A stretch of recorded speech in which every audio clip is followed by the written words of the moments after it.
What is up, guys? Zach Ginn here. Rick Zach Ginn here. And in today's video, we're going back to the basics. In this video, we're going to break down the rules of the road, the roadmap for wholesaling real estate.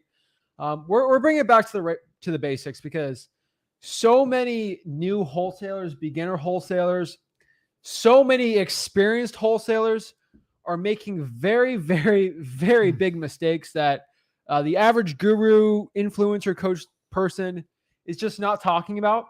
I think I've said this before. I've said this many times. Many coaches and gurus and the education for wholesaling real estate is meant to give you a little bit of information. Just a little. Just a little bit. Just a little. And stop you from actually learning a lot of the good stuff unless you buy a course. And a lot of people are missing some of the most common fundamental lessons and basics in wholesaling real estate that you guys got to understand. Remember, it's like putting a puzzle together and they hold the last 10 pieces from you. Yeah, that's the problem. So like the average coach guru type thing, what they do is they will give you bits and pieces of it, but they won't give you the full thing. And the problem is a lot of you guys out here try to, so these gurus, they confuse you on the process on purpose to make it confusing and say, well, I'll show you it very simply if you buy my course. And what you see from us is we actually do that, except we make everything simple because that's how it is.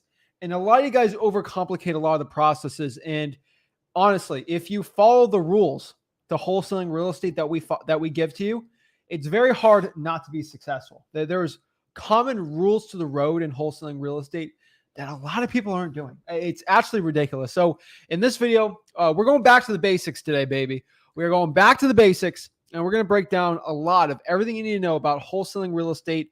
We're going to basically break down our roadmap for every wholesaler to follow because a lot of you guys aren't doing it.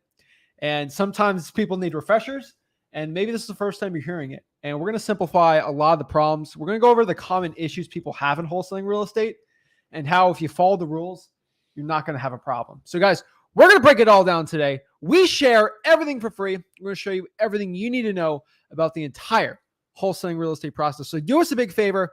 Smash that like button, hit that subscribe button, comment below your questions, and we are here to help you learn wholesaling absolutely for free. You ready to go? Ready to pump them up? Let's do it, man. Pick it up. Woo!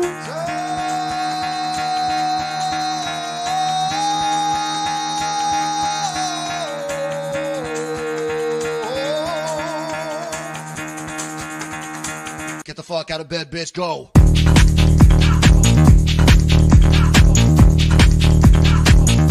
Get up and get the guy go.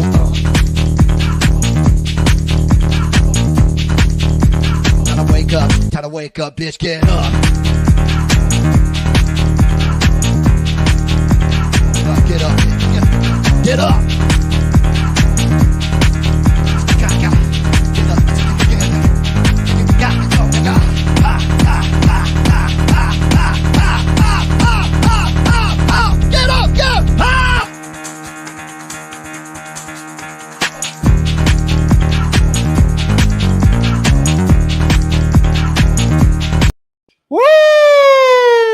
Let's get it, guys. I love it. We're ready to go. I'm letting everyone hop on the StreamYard today. Benji says the StreamYard link isn't working, so we'll go talk to him. Most likely, if you can't get the StreamYard link, you are blocked. But we'll talk to Benji because he's saying it's not working for him. So, guys, just go to the Facebook group. It'll be all in there. So, without further ado, guys, we want to break down exactly the rules of the road, coming back to the basics. A lot of people just don't follow the rules of the road when it comes to wholesaling real estate. And what I want to do is kind of simplify it, break it all down for you guys so you can understand the entire wholesaling real estate process. So without further ado, let's break it down and share the process. So let's kind of bring back our rules. So remember, guys, legal disclosure. I'm not a lawyer. We are not me, Zach Ginn and Rick Ginn. We are not lawyers, realtors, financial advisors, gurus, or CPAs. We are none of those things. Please seek legal and professional counsel before doing anything. So let's kind of break down our rules. So let's talk about rule number one. This is a rule to the road. A lot of gurus don't talk about this, or anyone in wholesaling besides us. So we want to kind of break down the fundamental roadmap. So number one, you guys have to understand is never stop marketing. Hands down, when you stop marketing, that is when your business fails. And I don't care, like, you don't have to pay for marketing, right? It's just doing the work. If you can talk to enough people with a motivating list that might want to sell their property and you don't stop with it, you're going to get deals. You're going to get good leads. But the problem is when you stop doing it, you're literally cutting off the head of the chicken, right? Per se. Yeah. It's kind of a gruesome analogy, but it is true, right? Like, I can tell you right now, the biggest mistake most people that are watching this is you don't market enough and you don't do it consistently enough. You know why? Because I've been doing this 20 years. And whenever I reach out to someone and says, hey, I got a problem, I can boil down to anybody who comes on any of our lives or anybody I'm talking to one-on-one. I simply ask you, what kind of marketing are you doing? How consistent? And how many people have you talked to? And if I can get an answer to all three of those questions, I can literally tell you what direction your business is going. The reality is most people don't want to answer those questions truthfully. And honestly, I can't help people out unless you tell the truth. So right now, if you're watching this live, ask what type of marketing you're doing. How consistent are you doing it? Do you have a schedule? Are you like militant in doing it? And number three, how many people are you touching today? So if you come on a live and go, I can't get a deal, I'm struggling, I'm going to break down those three types of questions on marketing.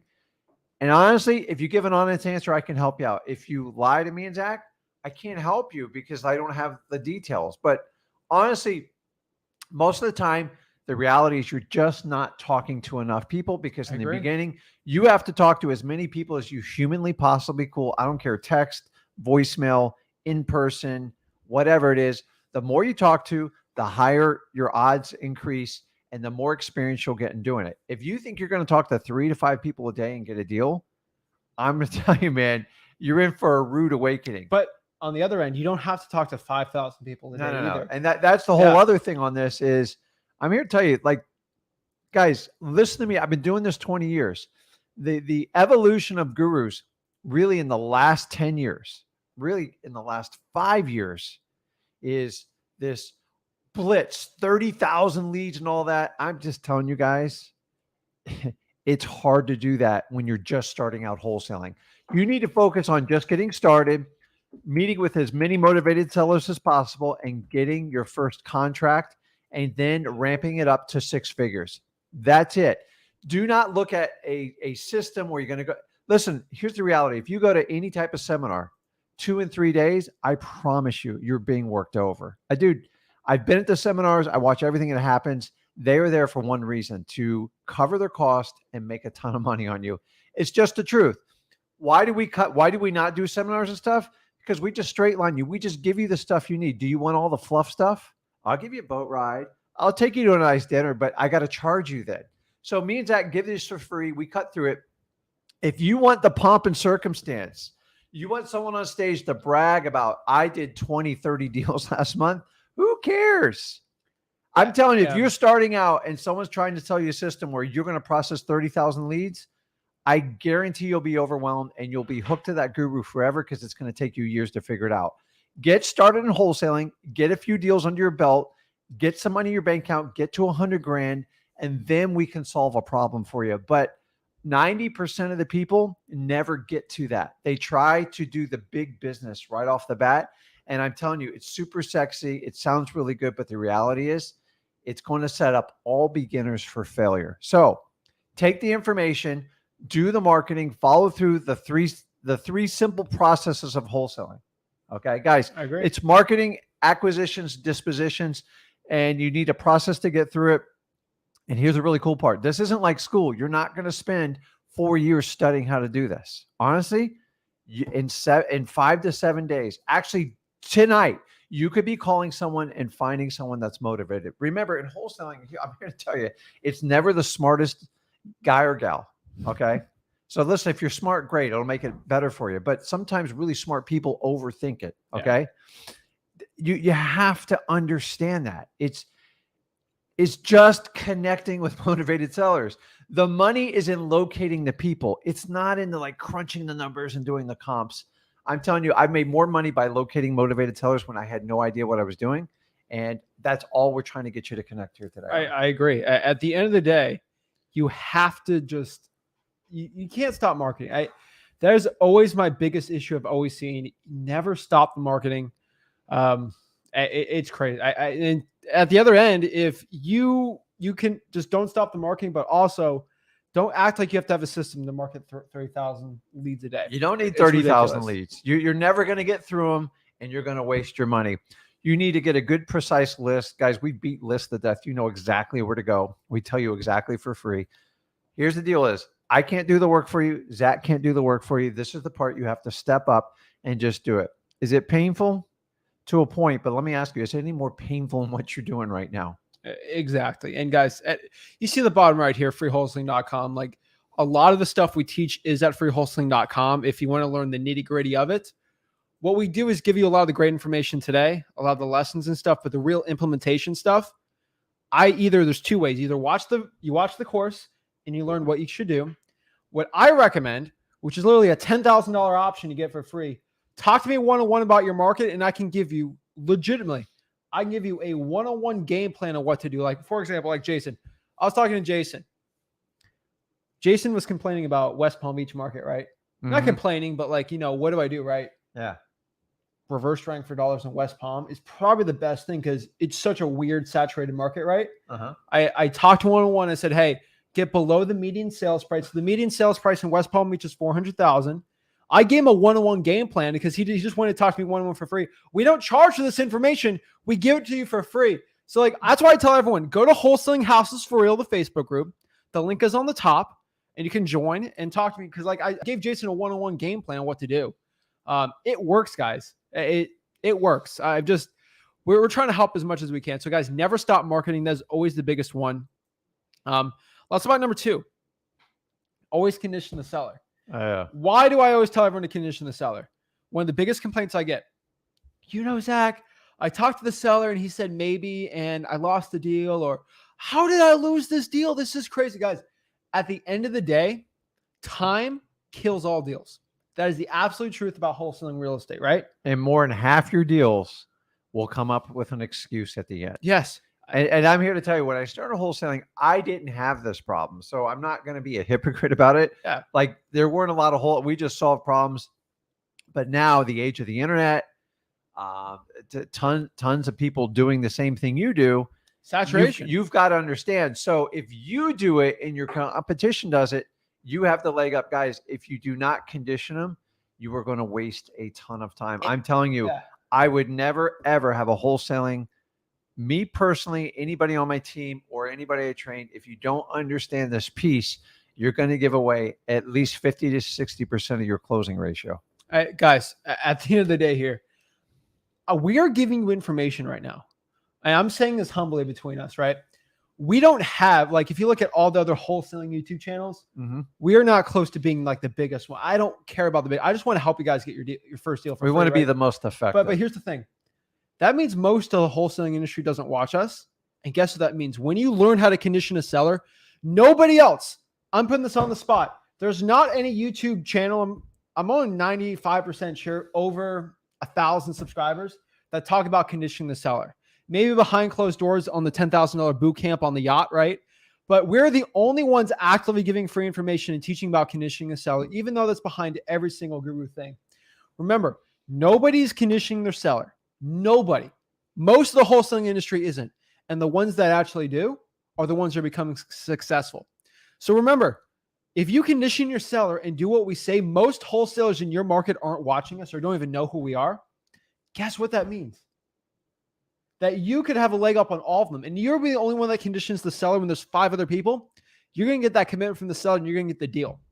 That's the coolest part about talking to us one-on-one is like you're like on, it's like investing in Amazon in like 1994, right? Yeah. Before it's been like, guys, you're watching us before like we get more like, obviously we're getting more and more people follow us like everywhere. And unfortunately that means more of the industry watches us, which means the stuff that everyone else is going to start doing. So guys, you have to start doing it now because it's crazy, guys.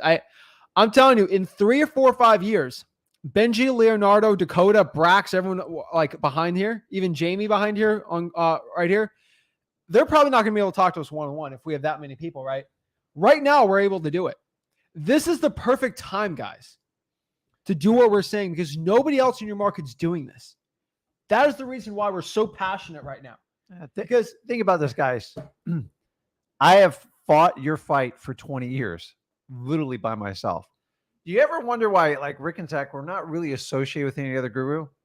It's not our doing.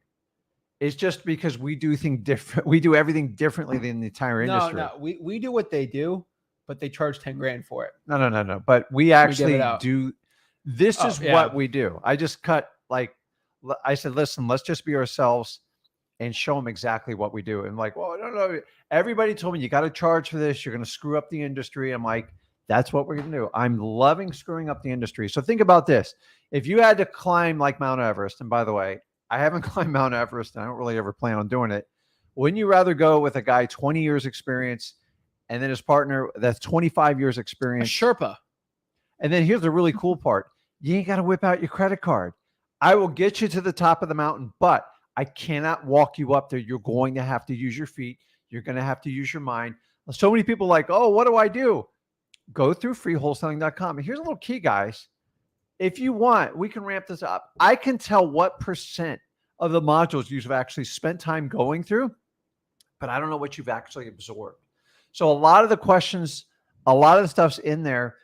How you really learn in this business in 20 years doing this, you learn by doing the business. Your brain and your nervous system connects. If you do classroom style, I sucked at it. I was terrible. I was just not a good student. I just could not keep my attention.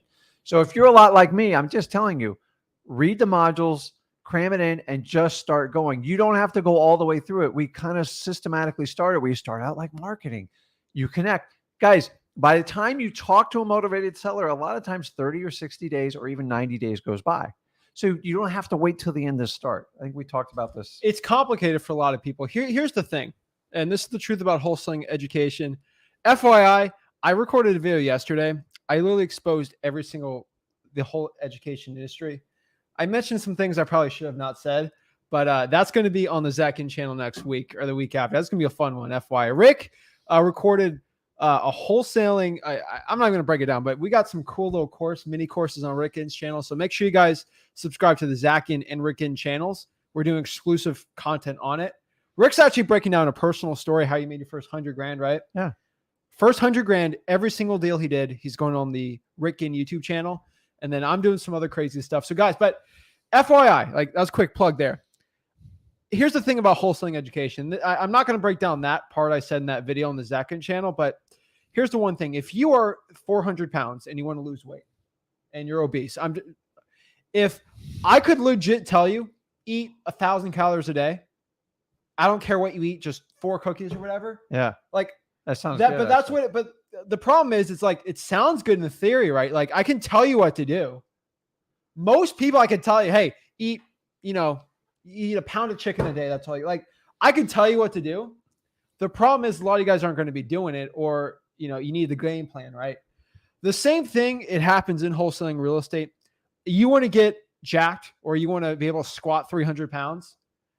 If you squat every single day and you increase a pound a week for 4 or 5 years, you're going to squat 300 pounds. Like there's almost no way around it if your nutrition's right. Like, guys, we can give you the game plan and everything, but at the same time, I can tell you, hey, I want to run a marathon, run 5 miles a day, and then up the miles, an extra mile every single time you run per week for like X amount. Like I can tell you what to do. The problem is you already know how to run a marathon. You start running a mile, then 2, and then like you just up it. You guys know what works. Everyone watching this, if you've watched enough of our content, you already know what works in this business. You already know what we say. Yeah. The problem is you hear it, but you don't do it. And the truth is the action's the hardest part. So when it comes to running 10, 15, 30 miles, you know what to do. You hear it, but you don't do it. And at the end of the day, that's one of the biggest truths I can give to you in this business is at the end of the day, you just got to do it. Yeah. So like when it comes to consistently marketing, you hear me say always condition the seller. You know that that's the right thing. There's something in that head right there. There's something in your head saying, well, what if they don't like if I condition? What if guys, at the end of the day, it's not a suggestion. What is this statement? What do these 4 words mean to you? Always condition the seller. I'm telling you, always have to condition the seller before you get the deal closed. And There's- don't make any assumptions. If you make an assumption, Yes. you haven't conditioned them, and you can spend 30, 40 minutes an hour, and then you get to that dead end zone. And guess what? You cannot go back in a time machine and a lot of wholesalers try to condition them once they have the objection. Like, well, I'm not sure. I got to think about it. I got to talk to my lawyer. I got to talk to my wife. I got to talk to my priest. It's too late. You can't undo it. So it's kind of like you have to preset it. So it's like if you're going to clean, you ever clean like a really dirty driveway? You take a spray can, you get it wet a little bit, and you take some bleach or some chlorine and you pre-soak it. You know why they pre-soak it, Zach? Why? So the guy or gal doesn't break her back when they go to pressure clean. It's easy. Or It makes it, and then if you don't pre-soak it, you go, man, that took 3 hours. And then my buddy pre-soaked it, only took 20 minutes to get it done. Or you can do this. This is like a video game. Now I'm going back to video games. You know this in video games, so you can't give this excuse. You've seen me play video You're games. gonna bring up Galaga? I'll bring up Galaga. I You know love you can Galaga. pause in Galaga, right? Shut up. Well, some video games you can pause. Not in like the 80s when No, you were, but what?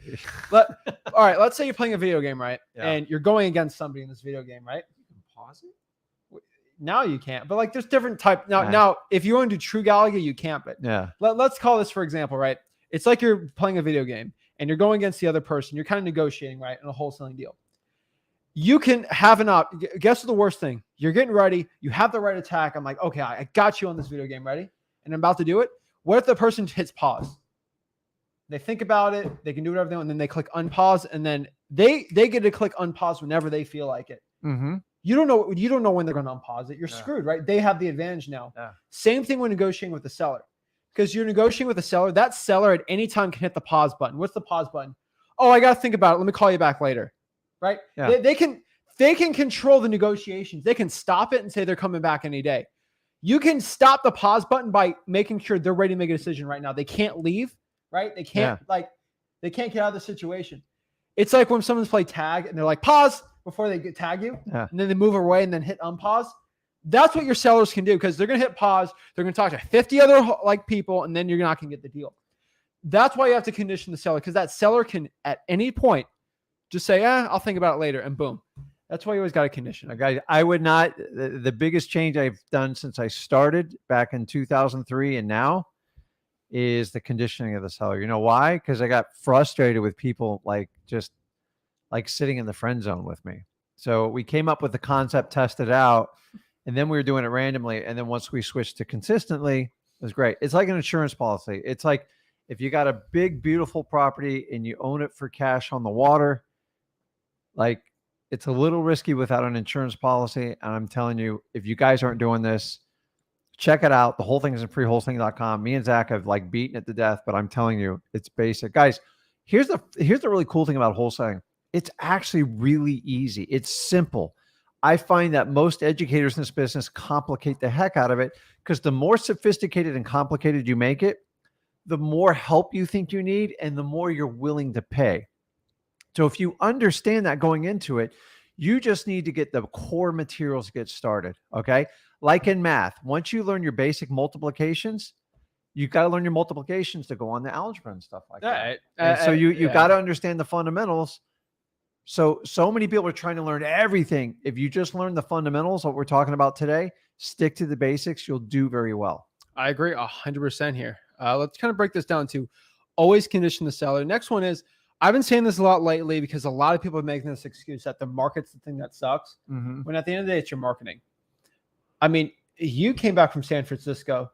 There's guys making it work in that market because they got the marketing down pat. It's a lot different, obviously, but don't blame the market, blame the marketing. Most of your problems, what I mean by this quote is most of your problems in wholesaling real estate arise from your marketing. A lot of it, because honestly, at the end of the day, the acquisitions and dispositions, even in today's market and in the future, it's very easy to switch that to a point.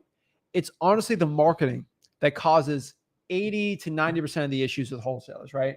If I can look at a person who's never gotten a real estate wholesaling deal, it's not because they can get all these things contracted and they just can't sell it, right? Mm-hmm. It's usually the marketing, right? At the end of the day, even I don't have to say this the right way, but even like someone who's not as experienced in real estate, beginner, teenager, whatever, if they have the right marketing, even if they just rush through a conversation, they could still get a deal and make 5, 10K.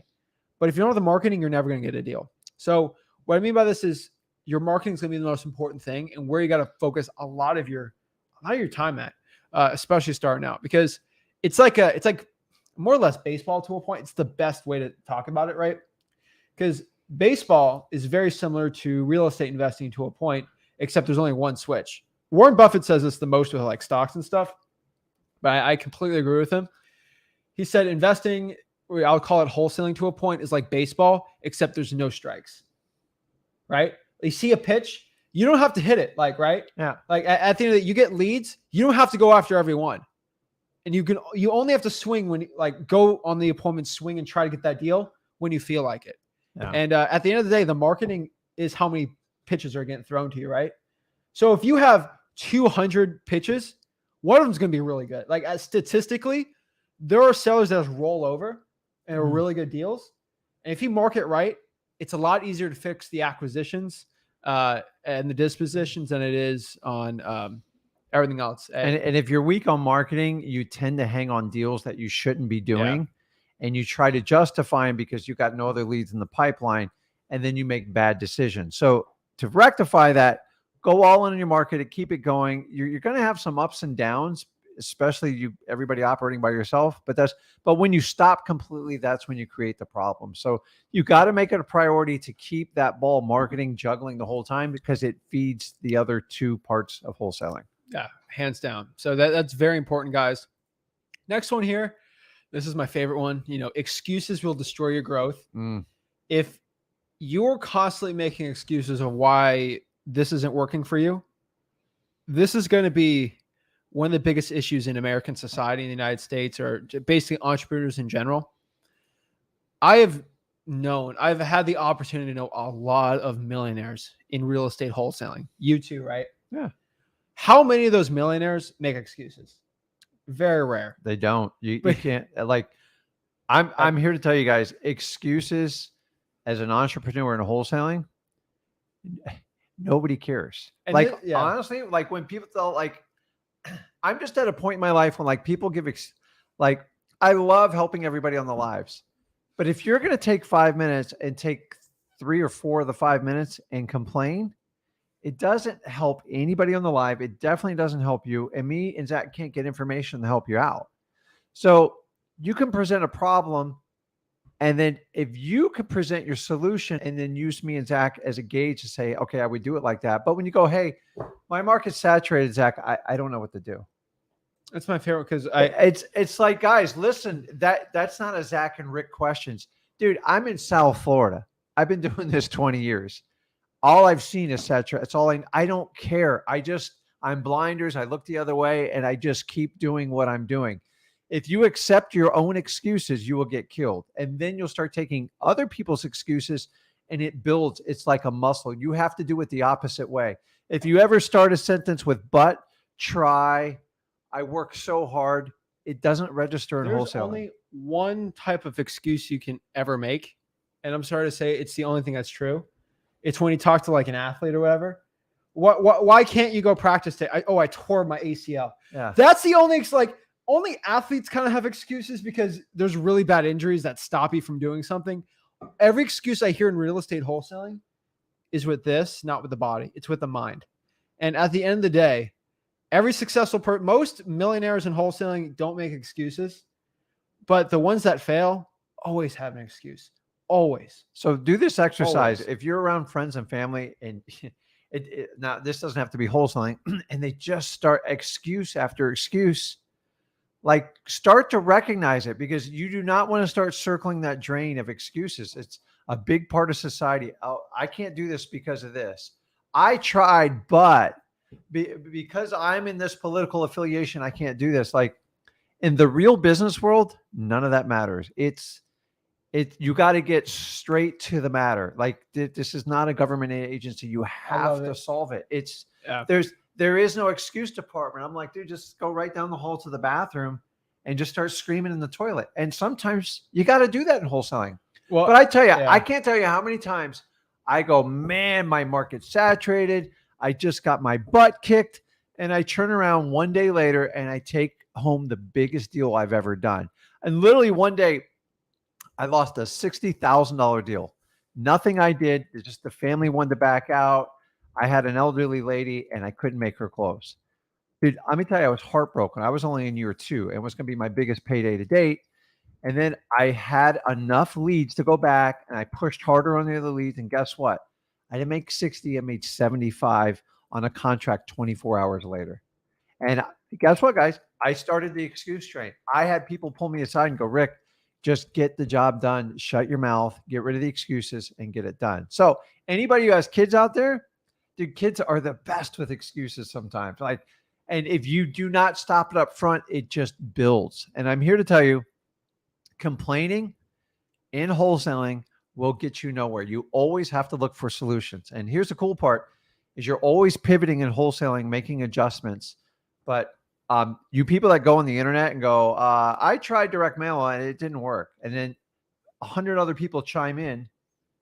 That's my only problem with the internet is you never know who's chiming in. Here's my favorite one. Ready?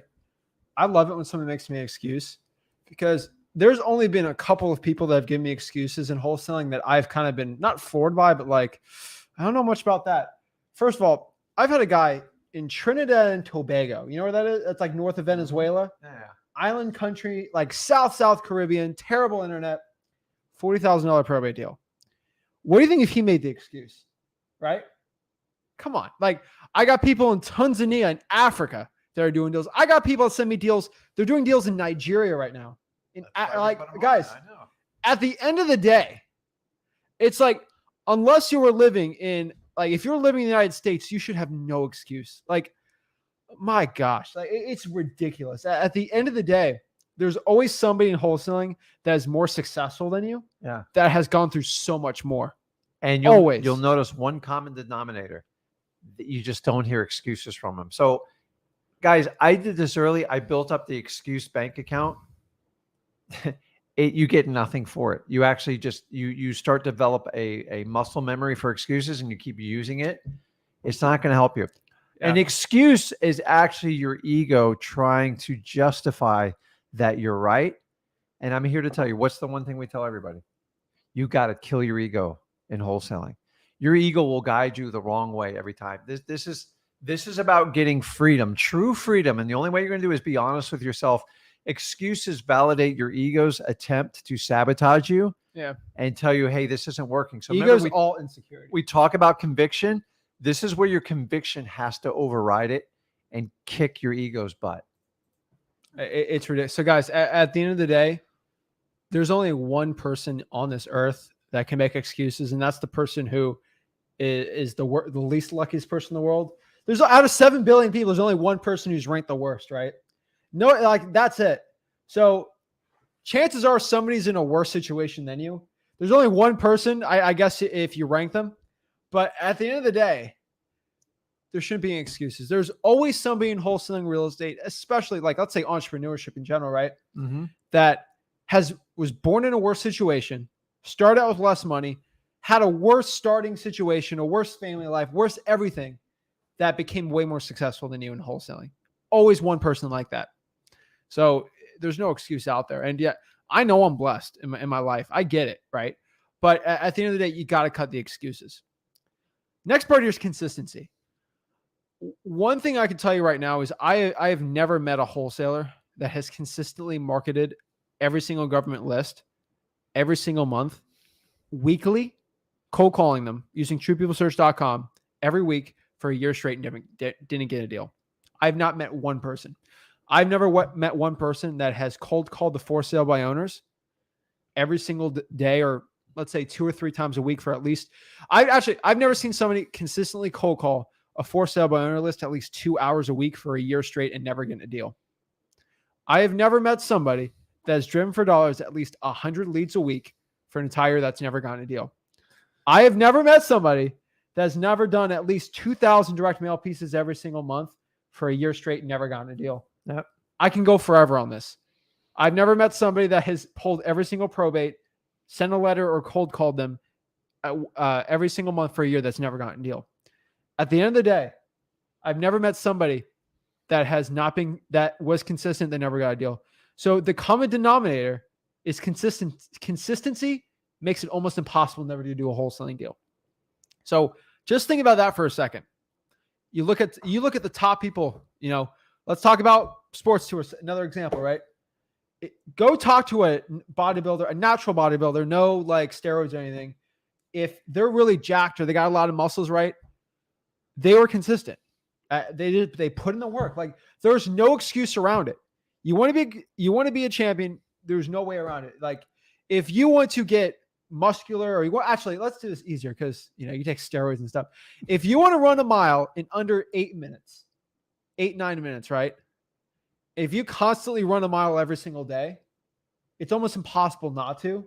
If you have the right nutrition, like all this stuff, right? It's almost impossible unless you're like, you got situations, but like, unless you're running in South Florida, you can still do it. But at the end of the day, hot. People that are consistent never fail. If you consistently consistency is the key. Consistently learning, consistently getting better at your acquisitions, consistently doing your dispositions, finding cash buyers.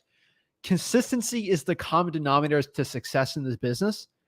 And that's it. I'm not talking about consistent, like working 8 hours a day. I'm talking like 2 or 3 hours a week, right? Consistently.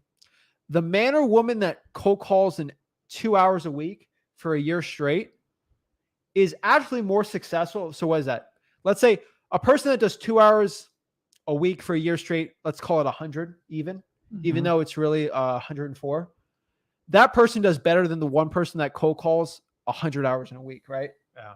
It's consistency. You guys, you just got to do consistently. And this is like a life. This is like an adult thing. I see some kids do stuff very consistently with sports and things they want to do. Consistency breeds habits, and habits will, if you pick the right habits, your life will exponentially change. Like we always talk about it. Like, guys, I'm just going to say how it is. It's hard to be fat. It's hard to stay in shape. Just pick which hard you want.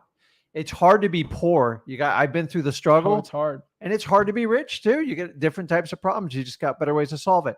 You're going to have a hard to pick. So you might as well do one by choice, because the default one, being broke, being terribly out of shape and stuff like that, is going to force you in a dire situation where you have no options, and it's either fight or flight. So pick it. How do you solve every one of those problems? I could go on forever. It's consistency. I think that, I say the same thing too. You just got to pick your struggle. Pick your struggle. You're getting it. Everybody, listen, we are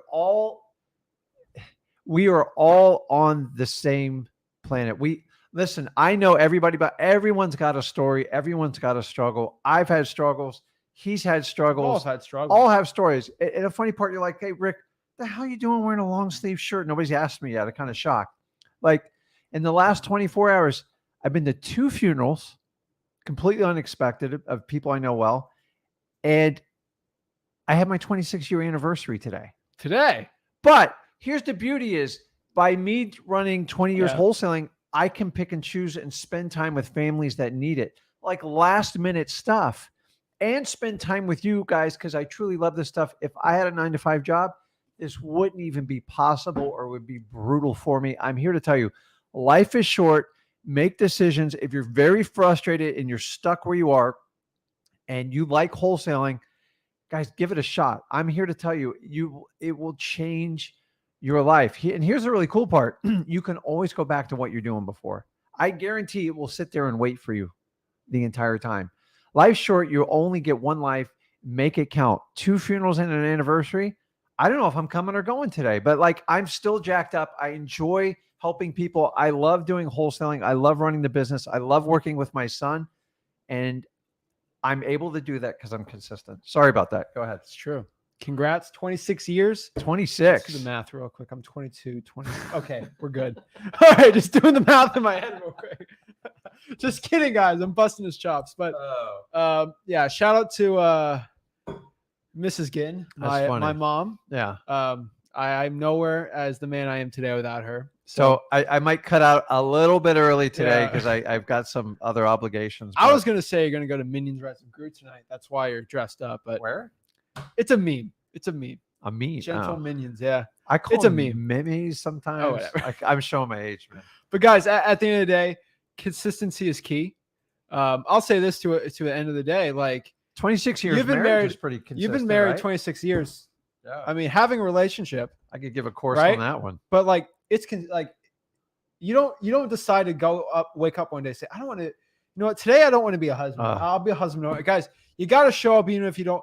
I mean, I'm not a parent, but like if you're a parent, you got to show up as a dad or a mom when you wake up in the morning. Like you don't choose when. And even those parents, like, you remember your sickest day and your kids got to go to school or go to practice.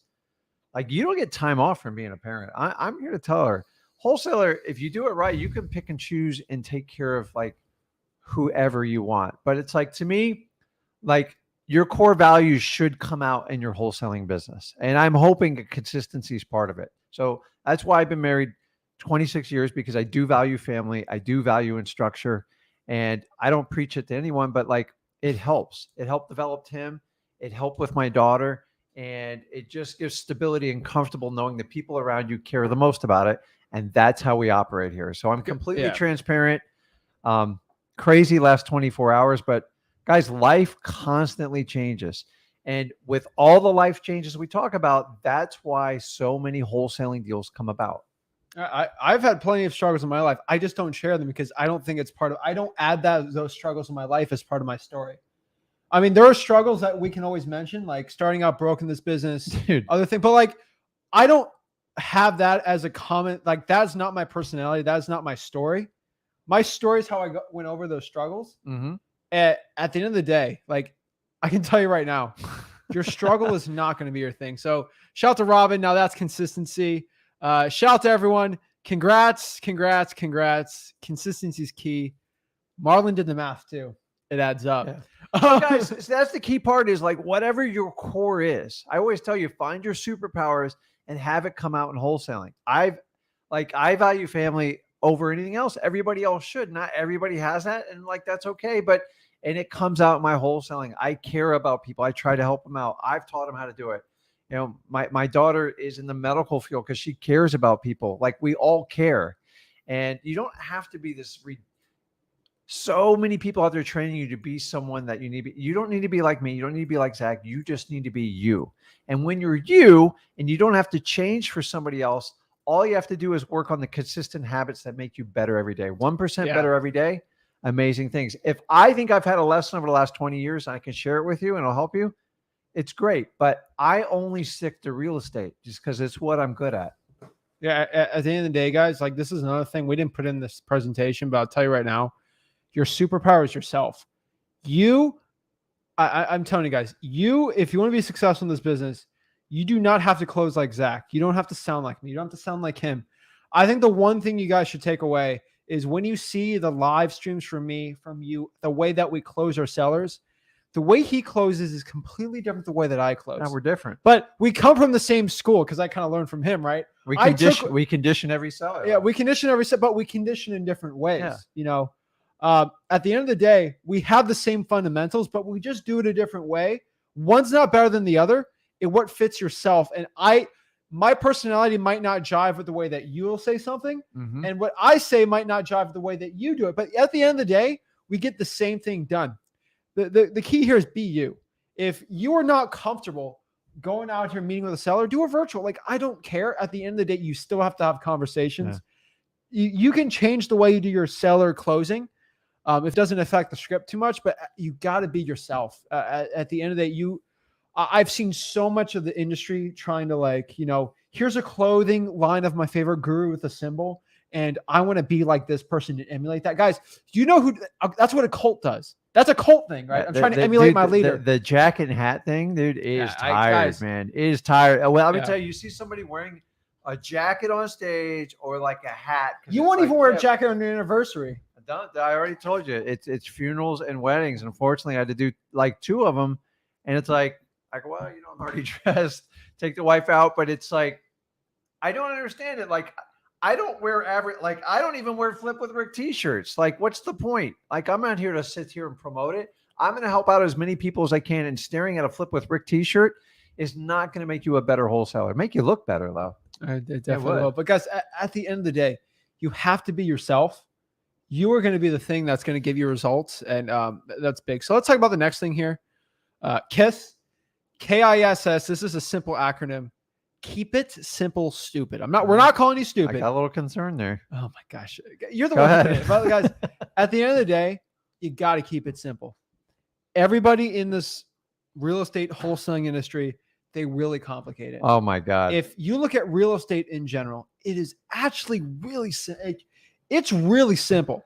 At the end, it's a house. Like, let's talk about rentals for a second, right? You have a house, you live in it, you pay to live. Like, rentals are really simple. Like real estate is very simple. Like, at the end of the day, you can actually complicate real estate as much as you want. We can talk about trusses and roofs and shingle. Like, but at the end of the day, in wholesaling real estate, you are agreeing to buy something and then selling the right to buy it. So what do I mean by this? I agree to buy your watch for $5, and then I write up a piece of paper. You sign it to sell it to me for $5, and I sell that piece of paper to this guy for $10, and I make a $5 finder's fee. At the end of the day, that's wholesaling real estate. There's no which way around it. We're just adding a couple zeros to it. You're agreeing to buy something, and then you are selling it, that contract, for a profit.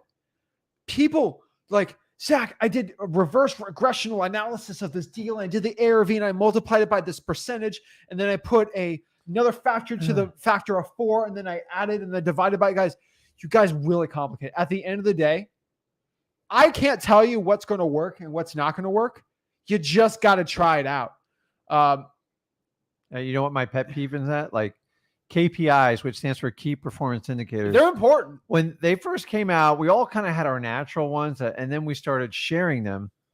And then gurus took it to the whole nother level, to the point where I have some people on these slides, and they show me like 2-page worksheets. I'm like, dude, that's your job. Like, honestly, like, to me, cost per lead, one of the most misleading like stats you'll ever have. Like, people, I would pay, people do like PPC and like Facebook, stuff like that. They just, who cares how many contracts, how much revenue you generate? I always tell people, narrow it down to 3 KPIs. And once you master them, if you want to add one more or two, but I've seen as many as 15, 20. I'm here to tell you guys, it's all to sell you crap, because it's not going to change your wholesaling game.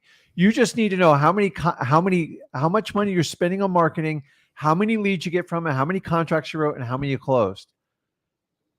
Oh, and then I saw someone the other day, the amount of time you spend on the phone. Who gives a crap? Spend 2-3 hours. If you got to close the deal, do it. It is a little different. Like, the time you spend on the phone for a dialer is different, so you're not spam likely. But I get that. Again, that's me complicating this business. You don't need a dialer starting out.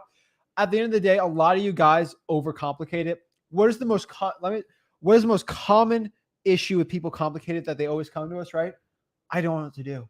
I don't know what to do. What should I do? I haven't done anything for 3 months. I've been watching stuff. Guys, you got to keep it simple. You just got to take the action. The more complicated, the more steps you put into it, the harder it's going to be. And like, I'm telling you, every time I've complicated our business, everyone just looks at me like, why don't we just do what works? I'm just like, oh my God, that's right. Like, those of you who think getting an office is going to solve all your problems. No, actually, it just, a lot of times, unless you have a big, massive operation, don't get me wrong, and most people starting out don't, is an office creates inequities in communication, because now you're just making assumptions all day. You have to work with people virtually. You have to communicate a lot more. You have to keep up to date. And if you're spending 20, 30 minutes, you got to get down to business and get it done. You're not sitting around the water cooler or drinking coffee. And like, I've had the offices, guys, they're torture.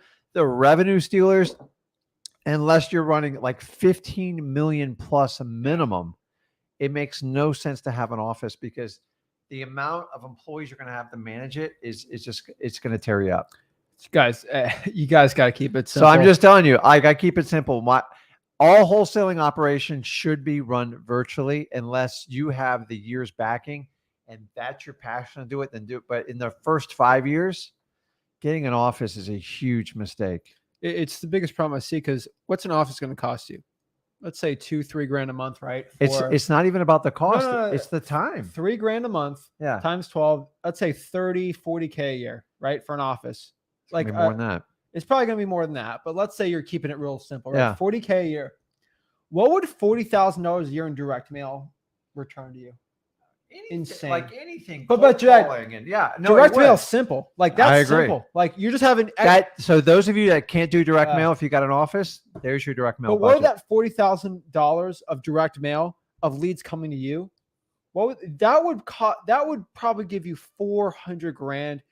I would like the amount we spend on direct mail. If you go to mailingmastery.com, like that would at minimum give you 40K, like 40, 50K worth of like leads. Yeah. You could easily turn it to 400. And remember, grand. if you have an acquisitions person or you're doing it yourself, then that gives you more leads. It gives you more opportunities. And I'm here to tell you. And then you got to start showing up the office to let employees in. And then you got to Let's like talk punch about it clocks. for a second. Let's think of a wholesaling real estate business. Who should do your marketing, right? There's marketing, acquisitions, disposition. Who should do your marketing? Cold call, VAs, right? Mm-hmm. Okay, cold callers aren't there. My favorite is the cold callers in the office. Oh my I gosh. tried that. It's brutal. Yeah, use a VA. Acquisitions. What should an acquisitions person be doing? They should They never should be be- in the office. They should never be in the Never office. be in They the should be on office. the road, right? Yeah. Oh wow, that's shock. Dispositions though, cash buy. They could be at home. They're on the phones. That's what they do. You don't have to be in a specific building and be on the phone. And if you have to micromanage your employees, they're not good employees. At the end of the day, guys, you don't need a complicated office. You built a business so you can have freedom. Do what you want. This honestly, this trend's been going on for the last really 10 years. It took me a while to kind of buy into it. I'm just telling you, like retail operations of like physical locations, they will rob you of your time. And then you guys, well, that's where I'm going to do my training. I go, okay, you can train anybody virtually. Like we're doing this right now. I don't need a place to train. And then it'll also open you up to amazing employees across the country and the entire world. And you're going to limit yourself in like your little backyard. I'm here to tell you guys, I've tried the office thing a million times. And a lot of times when I did it, I made a lot of money, but like expenses were so high. I didn't even know how much I made till the very end. At the end of the day, keeping it simple, focus on the profit, how much you spend, your net worth. Next one here, very important. Always do the right thing. This is very self-explanatory, but I don't know why I have to say this. Explain this. But I say this all the time. Do what's right. It is shocking that I have to go on a live and talk to somebody and that said, well, you know, the seller virtually, I live in New York City. They asked me where I live. And I said, yeah, I live in Asheville, North Carolina, just like you. Is it right to lie to people? I don't think it's right. You never taught me to do that. Like it's not right to lie to somebody. Oh, is it the right thing to lie to a seller? No. Should I force somebody to sell if they don't want to sell their house? Like, guys, you can't. I don't know what's going on here, but don't lie to your sellers. Always do the right thing. Be a man or a woman of your word. My favorite is, hey, I got an assignment locked up and make 20K, but I could make 30K on this cash buyer. Can I go screw my cash buyer over right now? I'm like, he has a $4,000 earnest money. No, do the right thing. It might be in the short term, you might make less money because you're not screwing somebody over for the money, but over the long term, your reputation, it's the most important thing you have. Yeah. The name on your back and your word, your bond is the most important thing you have, especially in real estate. So if you guys sign a contract, especially an assignment, and you made a deal and they go, well, you know, somebody offered me more money, dude, that's going to go on until the end of time. So unless you want to open yourself up to a wide open lawsuit that's going to have a lot of damages against you, just do what's right. Because when you get in front of a judge, guess what he's going to do? He's going to look at your intent. And if greed was the motivating factor and you tried to sneak out of it, you are going to be punished. And it's rightfully so. So I'm just telling you, I've sat in front of judges. I've made poor decisions when I was younger. And I'm here to tell you, it will come back to haunt you tenfold. So that extra 10 grand you think you're making, it's going to cost you 50 to 100K in court.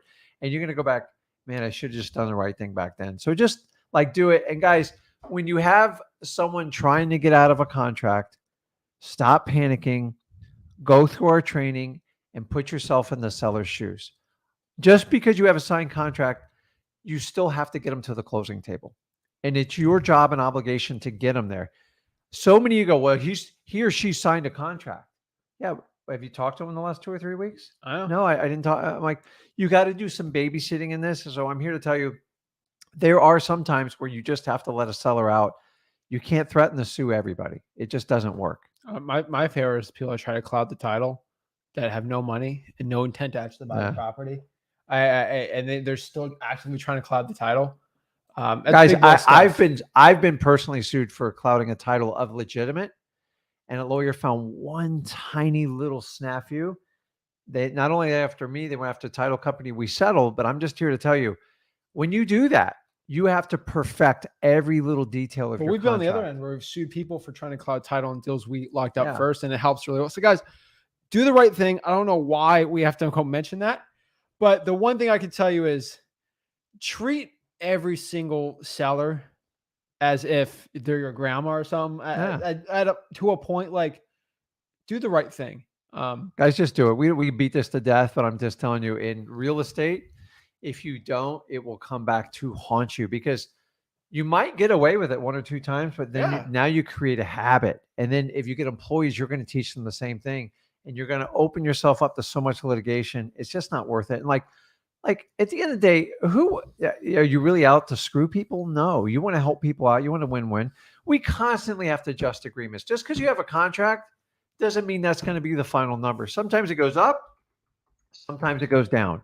And if you go, well, you signed a contract, you're stuck with it. People are human, man. Like, people have changes in their life, and you got to figure it out. At the end of the day, I evaluate if somebody wants to get out of contract. If someone says, listen, we just want to stay in the house, we can't find anything else, this is what we're doing, and I can validate it, I just let them out of the contract, guys. I move on. You know why? Because I have plenty of deals coming in the pipeline, and I will follow up with them and put them in my marketing follow-up in my CRM. You're never going to make them close. You can try. But I'm just telling you, it's very expensive, it's very drawn out, and it's very painful. Yeah. Forcing somebody to close on a contract, you have no idea what it takes for, like, the legal fees alone will break your back. And I want to mention this. Brent, I saw you mention this question. I'm not going to even pull this one up because this is such out of left field. I'll highlight it for you. Someone's asking, is wholesaling illegal in this state? A very popular state where we know at least 4 wholesalers making over $1 million per year that we talk to on a regular basis. This is like the fake news stuff that spreads. That's so stupid. It is legal to wholesale in this state. I'm not even going to mention it because of how crazy that is. I know every single real estate law that's proposed or crazy. You see that? That's how that's somebody how gets publicity. It's all publicity. Brett, wholesaling is legal there. It's just these are fake news things that drive me crazy. Don't worry. I'm sure there's some sort of organization that's going to save all the wholesalers from this. But you got to join their brokerage. No, I don't. I think it just $5,000. All right, whatever. So always do the right thing, guys. Here's another one, very important. Vet everyone. I've had one guy, shocking story. He put a property in a contract. He's gonna make some money, right? Mm-hmm. And he was posting this in the Facebook group. I was trying to help him out. I don't know if you saw it or not. I mean, you've been busy, but like, he literally, the title company said, you actually need to get this document signed by the seller. It was a disclosure that they're okay with selling it for this price because the title company thought it was too low. You got the wrong title company. And I'm first like, of all. You have the wrong yeah. You need to vet your title companies, because even if you're going to make $4,000 in an assignment fee, they're like, you need to disclose to this, or like you have to disclose to the seller that they're selling it for this low of a price. Guys, at the end of the day, I love it when title companies say that you're selling it for too low. Like, okay, Mr. Title Company, did you see the house burnt down? Did you see the house is disgusting? No. Did you see that the house has rats infested and termites? No, right? Guys, if your title company fights you, you got the wrong. I can't. I've had deals. I feel bad. No, he's in a new title company, all this, but like, this is why you need to vet your title company. You vet them before you get in a deal, because I've had title companies sell, like I would buy a short sale with no restrictions when the market was way down. And I had a title company goes like, we're not comfortable reselling it for at least like 60 days. I'm like, says who? Does that have the law says, or no, I don't need your interpretation. Where's your law degree? Well, we're not, I didn't ask if you're comfortable. And this is how I learned to vet title companies, because I get stuck. I do a transaction. I had a buyer. And then the worst thing in the world is have your title company screw up a deal by throwing an objection in there. It's like, so guys, vet your title companies, vet everybody you work with. If you guys are looking to do JV partners, and you find them in the chat, that's great. But just because they're on a chat with me and Zach doesn't mean we've personally vetted anyone. Guys, I get people that direct message people that say, "Oh, Zach and Rick actually promote my course, and they actually think I'm a really good person to sell course." We actually get that all the time. Like, "Oh yeah. Zach spoke at my mastermind event last week." People are actually saying this. That's why you need to buy my $2,000 course, guys. At the end of the day, you need to vet. Like, did I say vet a title? No, I said vet everybody. Everybody. Don't even trust me. If this is your first day watching me, assume I'm a stupid 22-year-old kid that doesn't do anything. Then what I want you to do is go to my vlogs, see if I'm actually signing the deeds on my own properties, if I'm actually flipping them. Look at how much I bought a property for, how much I sold it. Look at my checks, guys. You have to vet everybody. If someone DMs you looking to partner up, guys, if you're saying, I'm not going to say the term, but like people have been using this term for JVing or co-wholesaling.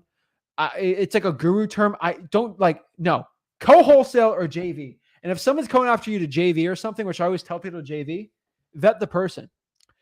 When you look at me, if you're going to JV with us, first of all, have I screwed somebody over? You should look it up, right? Yeah. Do these actual people come up to me and thank me? Do I actually close deals? Guys, at the end of the day, you need to vet everyone. Let's talk about the top people you got to vet. Number one, title company. Hands down, freewholesaling.com. Freewholesaling.com. The exact questions you got to ask. We could go 2 hours on everyone you got to vet. You still won't get through them all. So number one, title companies, right? Number two, you need to vet your cash buyers. So many fake cash buyers on Facebook. I'm a cash buyer, especially when we're JVing with people. People say, "Oh, Zach, this guy says he's a cash buyer." I'm like, "Okay, send him over to me." Guess what he was? He was a part of a guru program looking to something, JV, and he was pretending to be a cash buyer because he had this funding thing. Mm-hmm. He completely said he was a cash buyer until I was able to actually, I had to message this guy personally and basically, "Hey, show me your bank account." He showed me a bank account. It was his guru's bank account. And I'm like, "That's not your money." He's like, "No, but my guru is good for it, yo." I'm like, "No, I don't care that your hat is backwards and it makes you look cool." Which that brings us to number 3. No, but that's the thing, right? Like, do you know most JV programs that are offered you from gurus is nothing, dude? Most of them are not interested in doing deals with you unless you like give them like a slam dunk home run. Thank you. And the reality is they're trying to push you through a coaching program. So once you get trained to coach, and then you can find the deals, then you can bring them back. I know of there's some coaching programs, you got to pay a fee just to submit a deal. You have got to be kidding me. Why would I pay to submit a deal? Oh, and then if you never submit a deal, they keep the money. And by the way, we won't take your JVs unless you took the course. Guys, like, figure this out. You know what's going on. They're not, I know they're buying some deals, they're cherry picking, and that's everyone's right. I want good deals too. We do the same I would do the same thing, but I'm not going to take a G from you and you'll never hear from me again. And number two, I'm not going to force you to take some mastermind program. And once you do that, give you the false promise of then you can do a deal with me. We just cut the crap out and go, "Hey, if you got a good deal, you can get on our contract. You like working with me and Zach. We're straight up 50-50. Let's get it done." But at the end of the day, like, if you send us a deal and we know we can't sell it, we'll go message you and tell you we just tell you. We're not going to waste your time. I'm not going to put you in that eternal, like, where we at? You need to get feedback, especially if you have a property under contract. So yeah, guys. So vet everybody. Everybody. Except your mom. Like, give her a pass. Okay, fine. But like, even I said on my video from the Zach Ginn channel that like 90% of all real estate coaches, they make $0 wholesaling. 90% of them. I mean, some do, but like for the most part, 90%. they make most of their money. Why not? I got 3,000 people that watch a live and, "Oh yeah, I'd love to do a deal with you." Take this course first, and then I'll know you're serious. Remember the skin in the game? Guys, I've proven the skin in the game is just an excuse that disrupt gurus' course sales. Guys, we're not going to do things how we did 20 years ago, and there's no reason you should either. Exactly. So guys, you have to vet everyone. I don't trust somebody. I had one guy call me and said, "I've been in this business for 45 years. I'm like, "That's cool, bro. That's a awesome. red flag to me. I love it. You've been in this business for 40 years because they're trying to send me deals." Yeah. And he says he does like 80,000 cold calls a day. on his team. I'm like, that's cool, man. Like, sure, like great. I'm not like I mean, just send me the deals and we'll sell it. Like someone's calling me for that. I'm like, that's cool, but I don't trust you unless you send the deals. So guys, I don't trust somebody unless they show me the proof. So, and when you vet people, guys, remember this rule. Watch what they do and take what they say as a grain of salt. And like, that's how I usually vet people. So if I do go, okay, I'm in with you, but if you don't do what you say you're going to do, I'm done, because I know it's only going to get worse. And remember, when you vet people, they usually put their best foot forward. Yeah. And so if it's going south in the beginning, just pull the ripcord and move on with your life. And I'm just here to tell you, your kids are smart, though. Kids watch what you do much more than what you say. Trust me, I've raised two. I'm telling you, I used to say stuff, and if it didn't align with what you did, they're going to call you to the plate on it. Guys, vet everybody. Next one here is don't complicate comping or ARVs. Huge issue I see in wholesaling real estate. Huge one. So I used to say this all the time, and I kind of piped it down, but I'm going to go back to it, especially during the times I think we're getting ready to head into. If you have to break out a calculator, you're paying too much for a wholesale deal. I agree. It's got to be simple math, guys, because if you're calculating more than 10, 15 minutes, you're paying too much. Your ego's trying to sneak in and justify you buying that deal because you got nothing else going on. Instead, you should be doubling down on your marketing, finding other doable deals, and then let that one simmer and follow up. But so many guys, there might be $8,000 in it. Guys, at the end of the day, I have a formula. I've been told, Zach, your formula's wrong. It's this minus this minus this. I'm like, how much did you make last year? You said, I haven't done any deals, but your formula's wrong, Zach. Like at the end of the day, I get asked all the time, Zach, your formula's wrong. Guys, my formula's right. I run a 7-figure wholesaling operation. It's the formula we use. It is your ego trying to get in front of you that's not working. At the end of the day, you lock up a deal and you sell to a cash buyer. Sometimes we have deals where we're off. We're off on the ARV, but we still make it. Most of our deals were actually off on the other end. Yeah. Like we sold another deal this week, right? Where we thought we were making 30 and we ended up making like 75 on it. And that was because the market's kind of a little too insane. Yeah. But like we're not experts on everything. Like guys, we still have deals to this day where we think we're making 50 on it and we end up making 20. But we make a profit, and that's the key. So the problem is if you're buying stuff on 90, 95%, and like everyone's done in the last 10 years, and then you think you're going to get a 5% appreciation, those days, they're not very promising right now. Yeah. The idea is having that buffer is your worst case scenario, you still make money. My worst case, I did a couple deals where I broke even, which was horrible because and on a deal you break even, here's the worst part. You'll wind up putting 100 hours into it for free. And then it gets worse than that. Deals, you just lose money. But sometimes you lose on a deal to live and fight another day and don't put any energy. I've had deal, I lost like 50, 60 grand because I didn't do the basics. And instead of putting 100 hours in, I took my loss like a man and I moved on. And you know what? I've never lost money on a real estate since then. And I learned my lessons because I tried something outside the box and I go, hey, I can forecast it. It didn't work. Yeah. At the end of the day, sometimes you just got to lock up the deal. I hate to say it. And then like throw it out there to cash buyers, or you reverse wholesale and find a cash buyer. I get asked all the time, Zach, this is this, and this is the ARV, this is the repair. Like, is this a deal or not? At the end of the day, you got to do your own formulas and all your calculations. I'm just going to tell you, go to a cash buyer and see, like, you're selling a contract to a cash buyer. Ask the cash buyer if you really have a problem with it. Dude, you're cash buyers. And guys, so many people overlook this. I could summarize most of your problems right here. Hey, I got a deal under contract. I've been through and here's where it gets hairy. I've been through a bunch of cash buyers. Give me a number. What's a bunch? And sometimes it's 3 or 4 or 5. Now, if you've gone through 5 cash buyers and they've like looked at it and they said, I can't pay that, I would take the data and make an adjustment and figure out either get out of the contract or adjust the price. Like, guys, sometimes the truth's sitting you in the face and you just ignore it. You didn't have a difficult enough conversation and now you're having extremely painful conversations. You got to go do the work and get it under the right price of the contract. The last 10 years, we've thrown that out the window. I'm telling you, moving forward from now on, I don't think you can do that anymore. Actually, you've been using it as a crutch, and I'm here. Those days are over for the time being. But wholesaling's never been about buying on tiny little margins and hoping some idiot pays you more. No, And that's been the business model for the last 5 years. it's still now to a point, but like, guys, just don't complicate it. You'll be fine. One of the last ones I can tell you is just do the work. At the end of the day, if you're not where you're at right now in your wholesaling business, most likely you haven't done the work. That's the common denominator of most people not being successful is they don't put in the work. I've had I've had all these people complain to me, guys.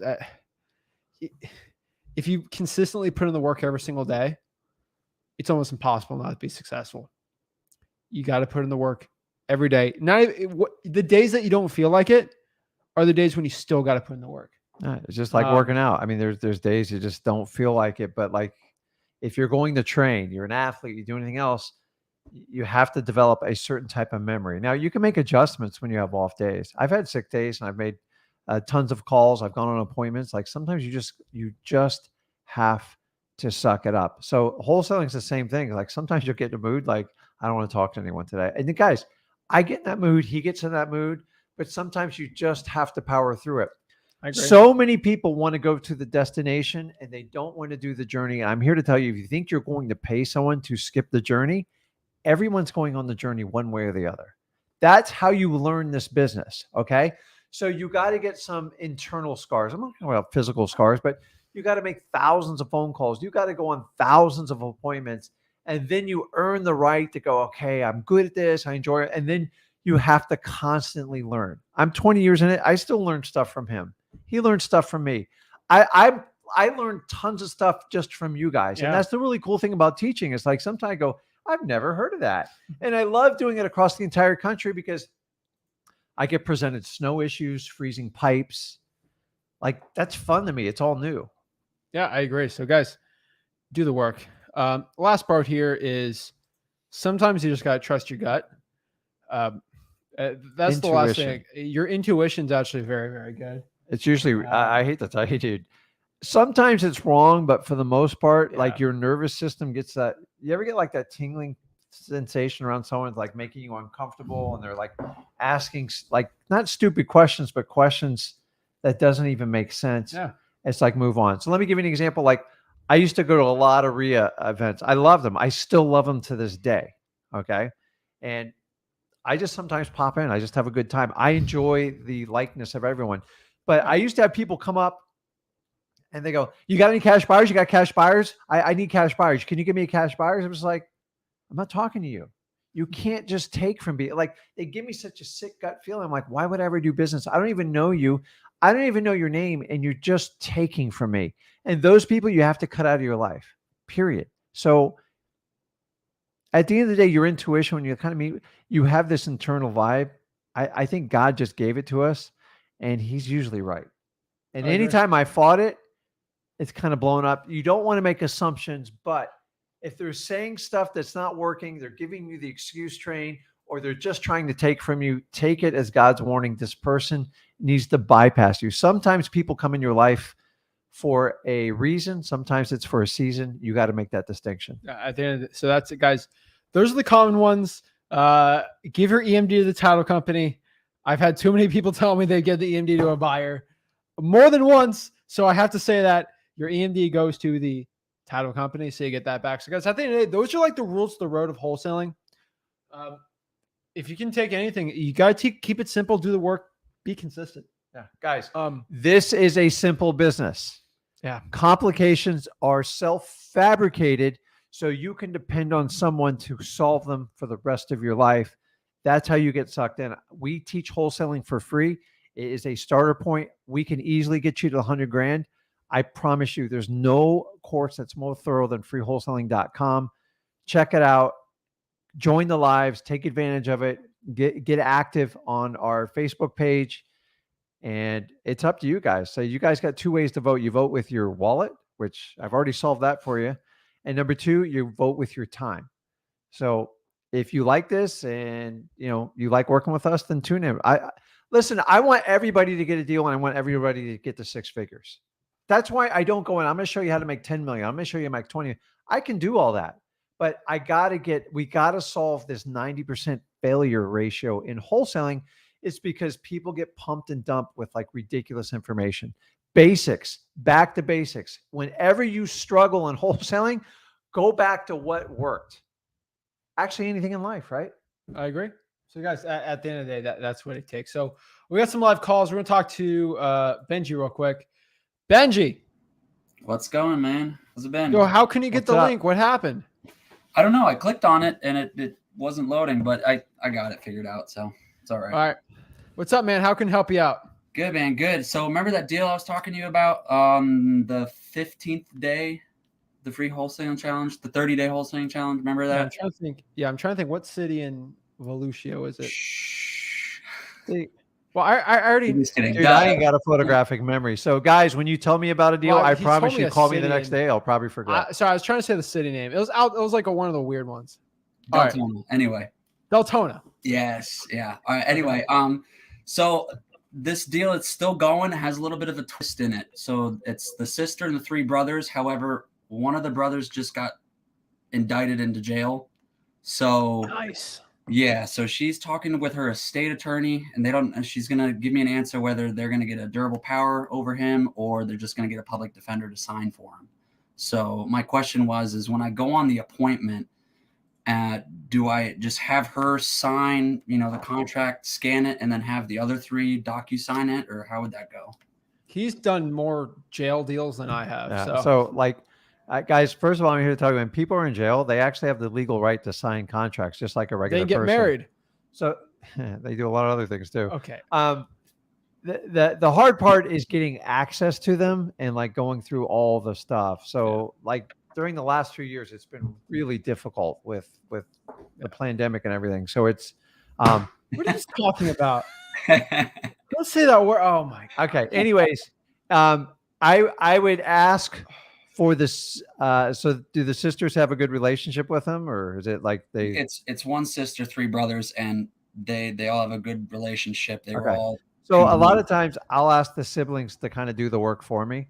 Like try it. Like, so if someone's visiting them, they can register, they show ID, they can take paperwork to have them sign as long as he's copacetic with it. Did you talk to him before he got incarcerated? No, I've only spoken with her and she's spoken with them, and they all agreed on a price range and stuff like that. So honestly, I would just go as business as usual and have them help you out with it. And I would sell it like, listen, if you can just have them sign it since you're going out there, this will help expedite the process. So we don't have to because dude, mailing something to jail, dude, you're looking at months. Yeah.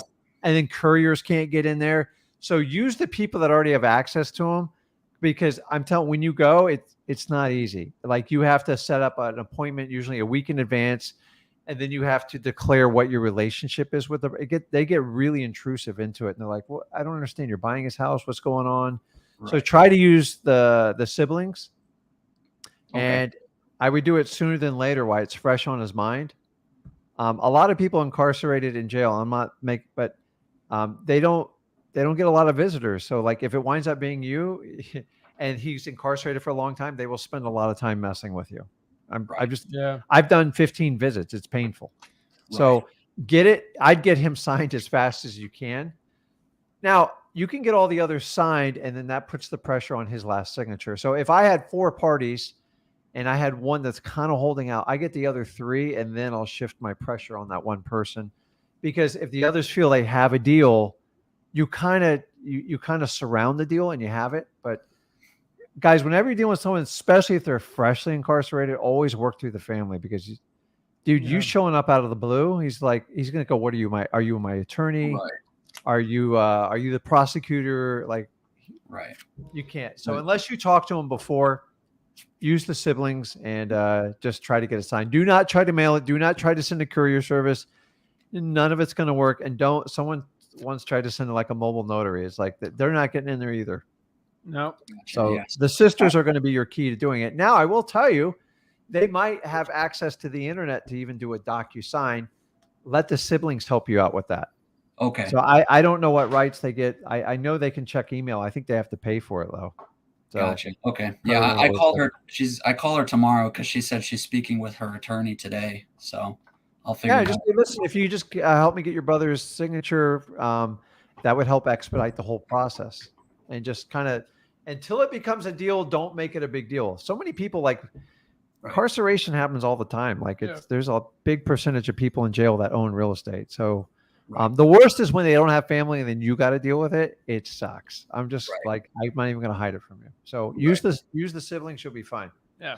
So also because I talked to Zach about it, the sellers wanted 60 days after the close. I just don't know, is once it's in the end buyer's possession, is he paying the cost, or is there an amount in escrow? And buyer pays for it. They have to agree to it.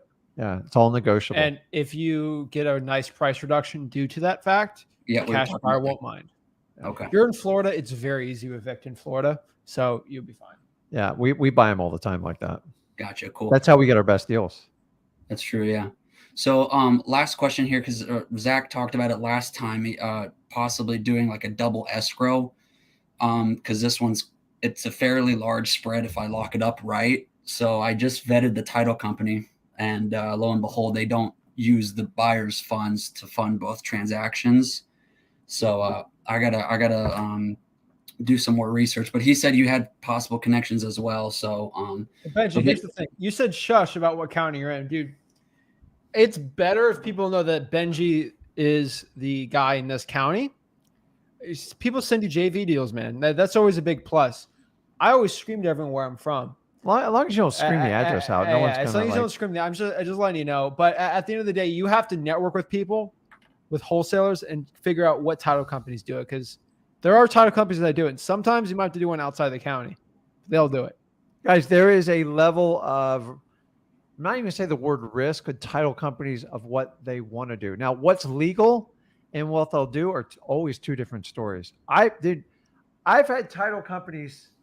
What are you talking about? I'm just here to tell you, I've had title companies in my 20 years do stuff that I didn't even understand. And guess what? It was all legal. They made me uncomfortable, and I stopped using them. Now we're going on the other side where like, I didn't ask you if you're comfortable with it. I asked you like to do that.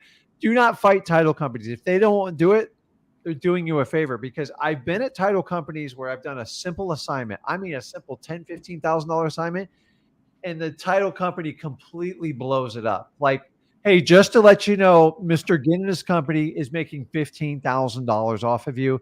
I already told the seller it wasn't an issue, and you have to sign the disclosure form, and you got to promise you're not going to sue the title company, not Mr. Ginn, not any of his associates. And then people start asking questions, and that's where it becomes a problem. So the last thing I want you to do is have a title company blow it up. Well, Benji, does the title company not okay with the buyer's funds for the double escrow, or they're not good for the double closing at all?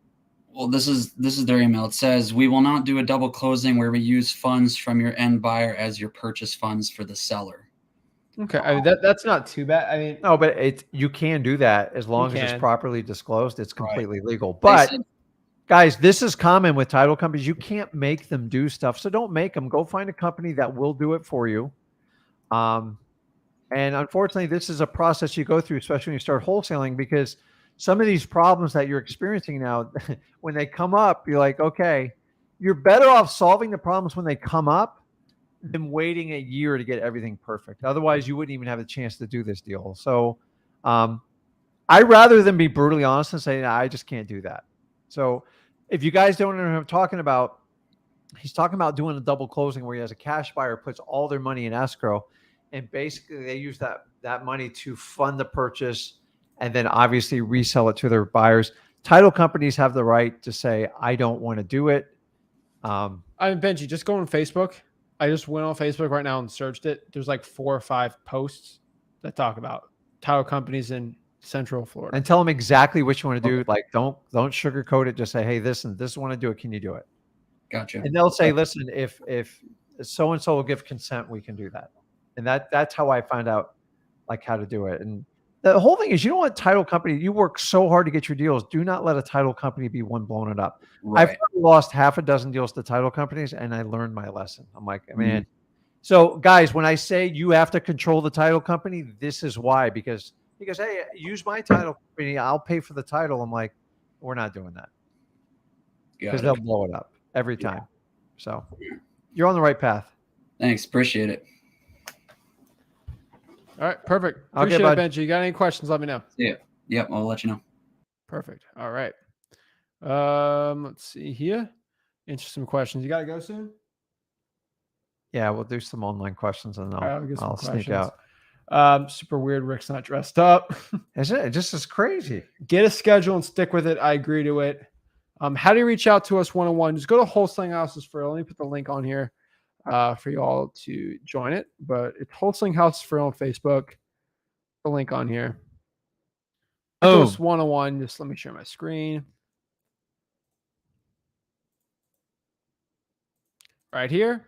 Boom, boom. 50. We're almost at 57. It's insane the amount of people on here. But click here. Share the link. 5 hours. StreamYard links right there to hop on. Talk to us. Links on the YouTube there. No, you don't condition an agent. That's more for a seller. Either agents work with wholesalers or they don't. You can never force them. If they're open to listening to you, you can educate them, but that's it. Appreciate it. Yeah, Jennifer's right. We do fly solo with the guru type thing, but I wonder why that is. I gotta ask. I mean, Teresa, the gurus don't like us. I gotta ask Zach, do you like or approve this guru? I said that guru has blocked me on every social media. I have no idea. Unfortunately, I'm just blocked by most of them. Legitimately blocked. Like I try to search the name, it's all blocked. So I have no opinion on the gurus because they're all blocking me. So wouldn't it be fun to speak on a stage with a whole set of gurus and then we just come up there and go start on that one? But there's a reason why, because we just give you the truth, like honestly, and it doesn't fit their narrative, and actually it kind of messes with their business model. But like we're not invited to them. I do not follow the herd. I don't do it. I strongly suggest you don't do it. And if you get sucked into that stuff, just beware. It's going to be endless. They're going to have, oh, I have a company that can do this for you. I have a company that can do this for you. I'll tell you how to do your taxes. I'll tell you how to set up your companies, guys. And then they get real cute because they're actually going to kick me out of here when I start talking about this. They're going to show you some sort of, I can show you how to digitally invest in stuff because I'm a master at it. Guys, have you seen the crap show like these people have put out? Like, it's a joke. I would never, ever teach you. I'm not going to teach you how to do stocks. I'm not going to teach you how to do anything else because you know what? I'm a novice just like you guys are. I have some experience, but I guess wrong all the time. And it just drives me nuts. If we talk anything about other than real estate, fishing, or family, I'm out. Like, I don't want to do it because it's not me. It's not who I am. Like, but I think people are searching for content. They're like, hey, you know, I do this. At the end of the day, guys, like, well, I'll tell you, to be frank, like, we make a lot of money in wholesaling. We poured a lot in investments, and it might be in real estate, other things that make passive income, other things too that like go up in value. We're not the ones to tell you what to do with it because, I mean, we for decades still investing with no stuff, but like what I'm an expert in is wholesaling, not investing to a point. That's it. Now, most experts on YouTube, we definitely have more invested than them. But to a point, like, we're not going to teach you how to do this stuff. I'm going to teach you what I'm at best, which is making millions of dollars in wholesaling. And then what you do with that money is your choice. But the problem is when you get newbies in and go, hey, take this, buy $1,000 of this, like you're taking people's rent money away and stuff like that. I got huge problems with it. Like, if you're so good at real estate, stick to it. Like, we can't be masters at everything. Like, honestly, you just can't. And if you guys ever watch me and Zach, we have never, ever ventured outside of real estate other than just like having fun and stuff like that. It doesn't mean I don't like doing the other stuff. I'm just like, we venture a little more on the personal channel to a point. But and that's where it belongs. But like when we're here to talk about wholesaling, I'm telling you, wholesaling is the reason me and Zach are sitting in front of you because I made a commitment to it. It worked, and it completely changed my life. And creative financing to a point too. We do a lot of creative financing. It is part of wholesaling. Well, it's real estate investing to a point. Wholesaling always comes first. No, period. Always. So Goody says, I've done one wholesale trying to get back in the game. Awesome. M says, what's better, PropStream or batch leads? I recommend go to freewholesaling.com. I have my whole breakdown on the cost, the differences, all that stuff on there. At the end of the day, in my personal opinion, it is a Lowe's hammer versus a Home Depot hammer. I think you're buying a hammer. If you're here to hammer like 4 nails in, which is like they're both going to give the same result, slightly different, I guess, but like they're just hammers at the end of it. Like this isn't the difference between spam and filet mignon dinner, right? Yeah, Like I think me and Zach are the only one who gives you guys options. Like, that's the problem. We don't own any of these companies. Oh no! Someone told me that I owned PropStream the other day, and I'm like, congrats! I'm like, if I owned PropStream and I sold that thing for $200 million, oh my gosh, you'd be I'd be doing this for my jet. But I'm telling you guys, like at the end of the day, we promote the ones that we do. So I use PropStream and Batch. I promote both of them. Yeah, we're the only ones that are actually allowed to promote both of them. I don't know why. And why is that? Because at the end of the day, we're allowed to do it because we have the following for it, which is kind of cool. I'm not beholden to anybody. And at the end of the day, we do it. First of all, you get 2 fur trials to both. But most importantly, so you can make an educated decision. Here's my problem. Every real estate wholesaling guru and their mom, they are on team A or B. Batch Leads is the best, PropStream sucks, or PropStream is the best and Batch sucks. It's either A or B. And it's crazy that most people are like this. Like political parties. Like, I'm not one political party. You're not either. Yeah. Like, I find the good in one. I find the bad in one. I find the good in one. But like, I am not beholden to one ideology to wholesaling, one ideology to like, guys, at the end of the day, we teach you the information. We can give you the information, what works and what doesn't. But here's the problem. I give you all the key information so you can make an educated decision. That's it. I'm not going to tell you have to do this. I can highly suggest you to do something, but you guys are smart enough to make your own decisions in life. It's crazy. So yes, PropStream or Batch. I'm going to show you the costs and the breakdowns of both, and you choose. Yeah. I'm not going to go tell you that one's better than the other because they're pretty much the same. I'll tell you the difference from what I've seen. Batch is slightly better skip tracing, a little more than slightly better. But PropStream has a lot of features that you just can't get with Batch. Like the drawing for dollars is free on there. The data, I think, is a tad slightly better. And then we're going to answer one last question before Rick's got to go. Okay. From Iris. This is a good one. So Iris says, what do you say a family that says it's all a scam? It's the worst time for real estate. I'm a newbie and I have family members that say I'm stupid for thinking about it. Well, Iris, so welcome to my world. This is how I started out. Okay. I went through all the same thing. You have to objectively, like your family, they love you. They're coming from a place of love. They want to protect you.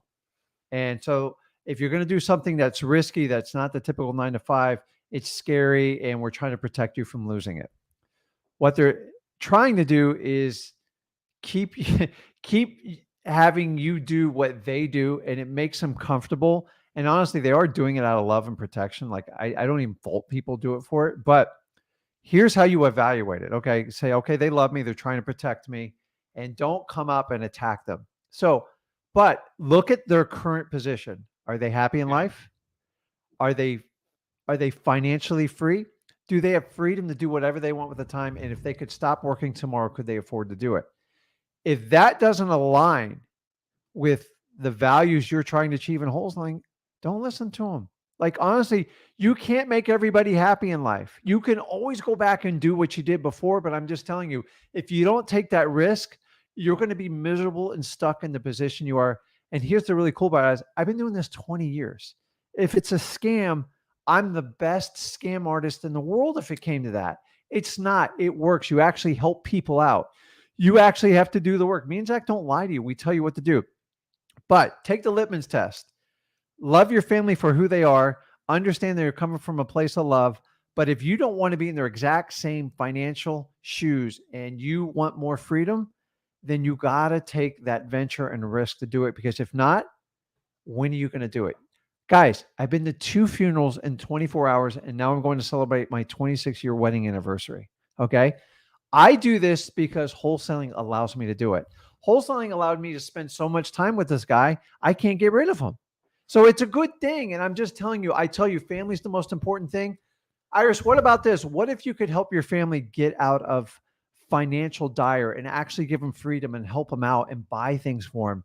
I'm telling you, that was my goal when I went and do it. Zach said he wanted to do it. We've both easily accomplished it. So you have nothing to At risk the end at of the this day, point. if they're calling it a scam, most likely they're not educated on it. A scam is when you take money and then you get none back. Yeah. Most scams are illegal to a point, right? Like most legal Pyramid scams. schemes, stuff like that. Wholesaling is legal, is 100% legal. And so I love when people call things scams. If it's 100% legal, so it is not a scam. Talk to any lawyer. You can wholesale all Scam's an day. excuse. Don't do it. Stay where you are. Be comfortable. Well, why do you think we talked about excuses? You don't want to be comfortable in life, man. You only get one. Make the most out of it. Run hard as you can. Have fun. Take care of your family. If you want to do 9 to 5, I don't knock anyone for doing it. I tried it. I'm telling you, it just you're working on someone else's dreams other than your own. If you want your own dreams to come true, you're going to have to take action. I think wholesaling. And here's the last part about the family thing. Your family are the first one to tell you it's a scam, it's the worst thing ever, whatever. And then once you make $100,000, they're going to say, "I'm so proud of you. You did so good." Yeah, I was ready for that one. I was with you from the start. Remember? Yeah. You get the bad, but also when you become successful, they all jump on you. We say, knew, I knew it. Rick. I knew it. We knew Zach was going to be Yeah. successful. We It's knew he like, had it all done. I'm like, you didn't say that when I started out. Guys, 2003, my entire family thought I was like an alien. Okay. Honestly, other than like my wife's probably the only person that supported me when I did this, but I had to prove it. I put in the work and did it. So guys, at the end of the day, it's not a scam. So you got it. You got to go, right? Okay. Yeah. So shout out to you guys. Rick's coming on tomorrow. Rick is actually doing a full breakdown on wholesaling lease options tomorrow. Yeah, I don't think I've even done that one before. So we've seen some wholesaling lease option courses out there, thousands of dollars. We're going to give it all for free tomorrow. I'm going to give it all for free. Going to be pretty fun. It's going to be him tomorrow. I love them. And yeah, so we're breaking the whiteboard out tomorrow for wholesaling lease option. Just Rick. Check it out tomorrow. Literally, it's a free $5,000 course. He'll see you tomorrow. I'm going to answer some questions though. Okay. I'll see you guys. See you guys. Boom. All right. Hold on. Which one's connected to which? All right. Now we get the real information. Just kidding, guys. Wholesaling lease options is going to be fun tomorrow. That's one that Rick and I have actually done a lot of really good stuff on, wholesaling lease options. And one I've seen a lot of courses on, a lot of that information's not on here. And it's not creative financing tool, but it is part of creative financing. So we're starting some more. They're mostly going to be on Fridays, but a lot of more creative finance training on like maybe Fridays. Because I feel like the creative finance education there's going to be more creative finance deals in the future. And I just want to start slowly dripping some creative finance content for you guys on this channel. This is mostly a wholesaling channel, but we do a lot of money on creative financing, and Flip with Rick is a real estate investing channel to a point. I just want to slowly drip to you guys some creative finance stuff. I'm not throwing it all but maybe like once or twice a month, we're going to do a video on it. And you watch it, you start learning a little more, and it's a little bit like you just get a little more on it. It will help you out a lot. So that's going to be tomorrow. It's going to be fun. So now you got Zach controlling the show here. So yeah, Brett, it's crazy. So Brett, you got to understand why law people do articles like that. They'll do is wholesaling illegal in this state? They're not doing it to scare you. They're doing it for SEO. So the reason why you might search, is wholesaling illegal in Virginia, which is not the one he mentioned, but guess what happens, Brett? You find that Johnston Law Firm talks about it. Like, wow, he's a real estate lawyer. Let's go give him business. A lot of people do that. A lot of wholesalers actually do SEO like that. Like, how do I sell my house fast? They do articles. So how often are these lives? These lives are Tuesday, Wednesday, Thursday, Friday. Usually 5 to 7, sometimes later. Usually 5 to 7, more or less, are these lives. I time block 2 hours a day. So I'll tell you my personal schedule. I actually released my work schedule on the Zach Ginn YouTube channel. We're getting one. I'm working on Rick to get him to do one. A Rick Ginn channel, Rick Ginn schedule for his day, the perfect wholesaling schedule. But personally, for me, I actually schedule 2 hours a day on content for you guys. That's pretty much all I do. So Mondays when I record a lot of videos, and then on Tuesday I'll do 2 hour live. Wednesday, Thursdays, I'll do 2-hour live. And then like on Friday, I'll just like edit a video or like do like a thumbnail or something. But like, I'll schedule out what I'm doing for the week. But like really like 2 hours, basically a day on the work week, I'll schedule out for working on this channel. But like at the end of the day, I'll usually work like 8 hours, like 8 a.m., 9 a.m. to like 5, and then I'll do a 2-hour, and then I'm kind of done for the day. This is kind of like on my off hours. I do these lives because I don't treat it as a business because it's not. It's kind of a hobby for me, but I think it's fun.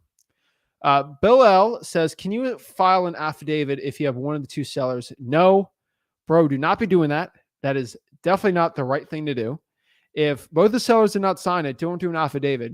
They don't want to sell it, and not the right thing to do. No. Chris, how can I get starting to wholesale real estate? When the steps should I take in order to learn and execute? Go to freewholesaling.com. That is my free wholesaling course. You need to go to freewholesaling.com if you want to learn the order, everything on there. It's all done for you step by step. Freewholesaling.com. LOL, every time you go live, I get a deal call. You get a lot of deal calls then. Everything is sign up Rick's course. It's free. All the questions being answered. Appreciate it. And then last one here, we're going to do some more one-on-ones. Leonel says, my first time on the live. Can't wait to networking through the chat. Can we? Yes, network in the chat. Definitely very, very, you guys should be networking in the chat. So without further ado, let's kind of talk. Dakota, what is up? Hey, what's going on, man? I'm good, man. How can I help you out? Hey, real quick. So I'm in the process of hopefully getting my first deal here. And the process involves a realtor. So I've kind of been browsing around. You know, I've seen some of Rick's videos there about dealing with a realtor and whatnot. But I just kind of want to get more clarification on it. Like, what can I expect? Is there anything like out of the blue that will happen with this, or what? Well, break down the deal for me. So it's a rental unit, so multifamily. Got a tenant up top, tenant downstairs. Roughly brings in about, I don't know, $1,000 a month total. He's asking 72. And I already let the realtor know, like, we paid the closing costs, yada yada yada. And he's not really budging from there. But you know, after running the numbers, I put like the ARV around like 150, 160. So I feel like there's money to be made. Yeah, I mean, so. At the end of the day, man, you're not going to know what it's worth until a cash buyer offers you the property, right? Right, exactly. You know that. So if you're confident that you can lock it up for a price that a cash buyer will pay over that for, I say lock it up. Time's going to kill all deals, man. So you're going to have to lock it up as soon as you can. Right. So that's like my main question there is, you know, dealing with a realtor. I mean, do they have their own contract I got to go? Is it on market listed? Not yet. I mean, she was actually in the process of I'm in the process of texting her now, actually. She was in the process of putting on the market today, but I told her, you know, hey. Listing agreement signed? What's that? So they already signed a listing agreement? I probably, I know. Right. Have you been speaking with the realtor or the seller? I spoke with the seller for the first part of it, and then he gave me her number, and then I just kind of been speaking with her. Ask the realtor if you signed a listing agreement. Okay. If she says no, talk to the seller. Okay. And then if they have, then you got to deal with the realtor. Okay. Well, the seller wants me to deal with the realtor anyway because she's okay. What state are you in? Indiana, northern Indiana. Indiana? Yeah. All right. Dual agency is legal there, right? Yeah, I believe so. I asked one local title company, and they didn't give me any issues with it. So, I think so. Go to freewholesaling.com. I have an on-market course in there. Okay. Have you seen that video? I haven't watched that one yet. No. So watch that. It's what you're going to basically do is dual agency is illegal in Alaska, Colorado, Florida, Kansas, Maryland, Texas, Vermont, Wyoming. What you're going to have to basically do is pretty much make the realtor your buyer's agent also. So they get 6% commission. Right. Okay. So, yeah, I did tell her that. So I asked her if she'd be willing to, you know, represent me and whatnot. And at the end of the day, they're going to represent you and you're just going to give an offer. most likely you're going to have to use their contract. Okay. But I would just submit your contract. I would just send it to her and act stupid. Sometimes realtors are lazy. And that's, at the end of the day, that's what you got to do. Okay. Yeah, that's what I do. I would watch that course, just basically how to do on market. Now, at the end of the day, that course is like how to wholesale on market MLS deals. And that's kind of like, if you're doing on market, you have to do a lot of offers, a little different, Yep. but it kind of breaks down how to talk to realtors a little more. Okay. They're going to talk over you. Like, they're going to act like you're scum of the earth. You don't know anything. They know everything. Right. It's what's going to happen. Yeah. I have 18-year-old realtors that try to talk over me. It's hilarious. It's just got their license out of high school. So like they all do it. Okay. They're going to talk over you. You just can't get upset. It's just going to happen. Right. Whatever. Right. But at the end of the day, they're going to represent you, and then you're going to have to give a lower offer and try to wholesale it. It's kind of tougher. I don't like the on market stuff, but you might have a chance on this one if you can do dual agency. So yeah, I mean, try it out. Actually, I was honestly probably just gonna see if you guys JB it with me. I mean, probably. I was gonna go through all that, but we'd have to really underwrite it if it's on market. But if we can find some profit in it, of course, we want to work with you there. Okay. Yeah, for sure. And then other than that, I mean, do you have any advice for the Northern Indiana market? I mean, yeah, I've clear advice for you here. First of all, don't put your heart in this deal. Like to a point, don't get like, oh my God, this is like the biggest deal ever. Like it's a deal. I'm going to work on it, but like I have other focuses. I don't put my all into one deal. That's the point of marketing. Yeah. Northern Indiana, what's the population of the county you're working in? I'm kind of doing a couple counties, honestly. God, I haven't even looked at the population of any of them, but they're small. They're generally small. I mean, like South Bend area, definitely smaller than Fort Wayne. The county I'm in right now, I'd say no more than 100. St. Joseph County? Yeah. Do you live there? No, I live in LaPorte County. That's about. How do I spell it?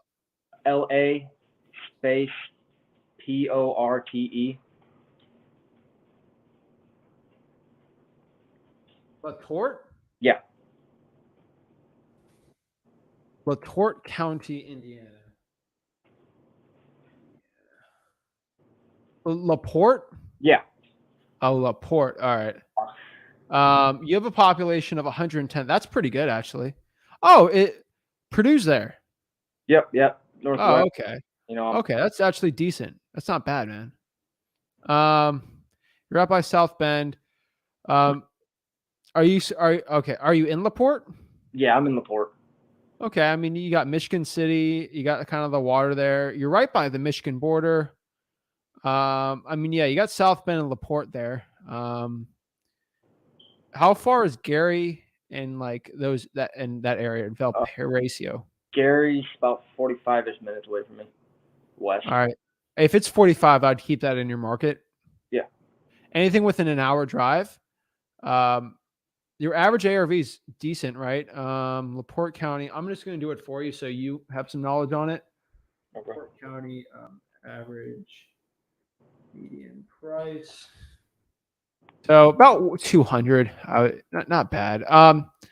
So I think Drawing for Dollars is the best. The guy that actually founded the largest Drawing for Dollars platform in the country is from Indianapolis. So he does a lot of Indiana. That's how he got to start. I think Drawing for Dollars, reverse Drawing for Dollars is going to be your best bet. Government lists, it's not like a crazy popular market. I think it'll do well, man. I make millions of dollars in my market, and my market has a population. Let me get the official number. In that county where I get most of my deals has a population of 320,000. Pretty big.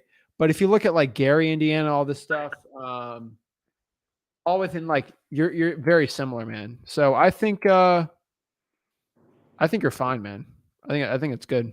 Right. Yeah, and I'm going, I'm driving South Bend, Elkhart, I work, about a little over an hour away, so I kind of use that to my advantage as well. So I'm pretty much all over the place, everywhere, Fort Wayne, the West. So I would say Drawing for Dollars, government lists, probates, kind of simple government list type things too.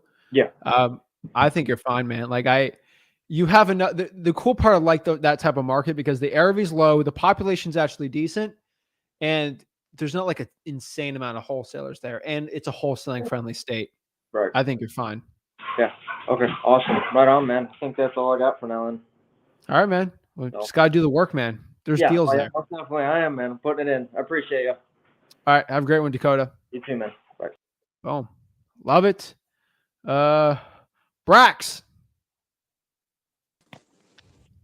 Hey, what's going on, Zach? How you doing? Doing good, man. How's Baltimore? Baltimore is going well right now.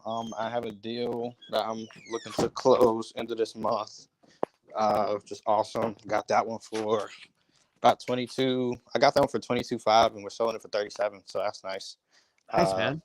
JV split deal. So still always cool, but bring in profit. Right now, my actual strategy that I'm doing a lot of right now is since I'm working a lot, like I had said before, I'm text blasting. I'm at my desk probably for my job from 7 a.m. to 9 p.m. at night. So I'm text blasting all day long. If I get a call back from a text, I'm answering my phone. And then when I find little peaks in times too, I'll get in a dialer and cold call some as well. So it's not as much cold calling as I would like to, but still solid 150 maybe calls a day. All right, I like it. Sending out 400 or 500 texts a day. Been going every single day for a month. I even went on vacation to Dominican Republic for like a week, and I was still text blasting. Beautiful, man. I was still text blasting like 200-300 properties a day and everything. So right now I'm actually re-hitting an entire list. I use batch for pretty much everything. So just re-hitting an entire list of every property I pulled and data I pulled from the last since May. So it's about 6,000 properties I'm going through right now. Kind of re-hitting some of the ones same time again. I had a property owner who told me, they weren't looking to sell, or they were originally looking to sell. They changed their mind. I reached out back to him a month ago. I reached back out to him a month later. So on actually July 4th, he said, yeah, if you can do 90,000, it's a deal. So 90,000 actually makes sense there because comps on the same block are 225. Okay. So actually it's a deal kind of right there, but I was able to give him to verbally agree to 85,000, sent him a agreement for that, a purchase agreement for that. So hopefully that'll be signed. But right now, I'm just doing my best, staying consistent. It's kind of getting to that point where it's like I'm a little bit overwhelmed a little bit with leads because I'm not actually, and it sucks with part of my job. Like I actually wish I was able to go out and be more hands-on face-to-face with sellers, because it would be a lot better as well. But I'm making it work. I have some partners in Baltimore who they go see properties for me when I need them, or I do my best to try to get sellers to send me photos. And if a seller sends you photos, they're really motivated. So yesterday I actually doing my text blasting, accidentally text blast the wrong number. Lady said she wasn't looking to sell her properties in Baltimore, but she had 3 properties in Selma, Alabama. Called her immediately. She gave me the addresses, the purchase price, how much she's getting in rent, and sent me pictures all in the span of like 2 hours. So that's fantastic. I've never did a deal in Alabama or anything, of course, but she's an extremely motivated seller, and she tired landlord. She said her daughter doesn't want the properties and doesn't want to manage them. So that's really nice. But with all that being said, is the problem that I want to expand on more is, of course, just buyers, really. And not even so much buyers, and then also even on the acquisition side, part of what I really want to focus on too is, since the market is changing a decent amount. I know you and Rick really focus on finding sellers with motivation. They have real motivation, they'll definitely sell. So putting up offers for 70% of ARV maybe used to work when hedge funds were just buying almost anything. But like now, I kind of want to be 60%. Definitely. So kind of any of the advice for like sticking to your guns and on getting numbers that you need. Yeah, at the end of the day, first of all, I've done some JV deals people are sending Baltimore, and then I got one sent from like a bunch of kids. I thought it was a slam dunk deal, and I was like, whoa. I talked to cash buyers like, that is insane. Like, these are really nice houses selling for like 30, 40K.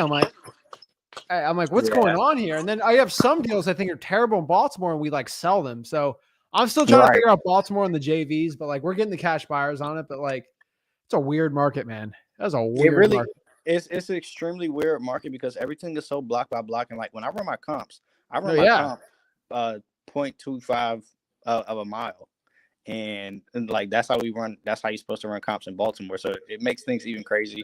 Again, my goal in the next 6 months is I put myself on a personal $100,000 in 6 months challenge. So I'm really going hard with that. So because my goal is to get some deals out of Baltimore, but also expand out a little bit of it, because Baltimore again is so weird and it's very saturated. But again, you'll find a deal in Baltimore, but it's just weird.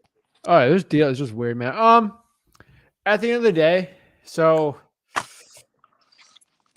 50% is fine just because the Airbnb is a little weird on it, but I think you just got to keep up in the marketing. So your biggest issue right now is just too many leads.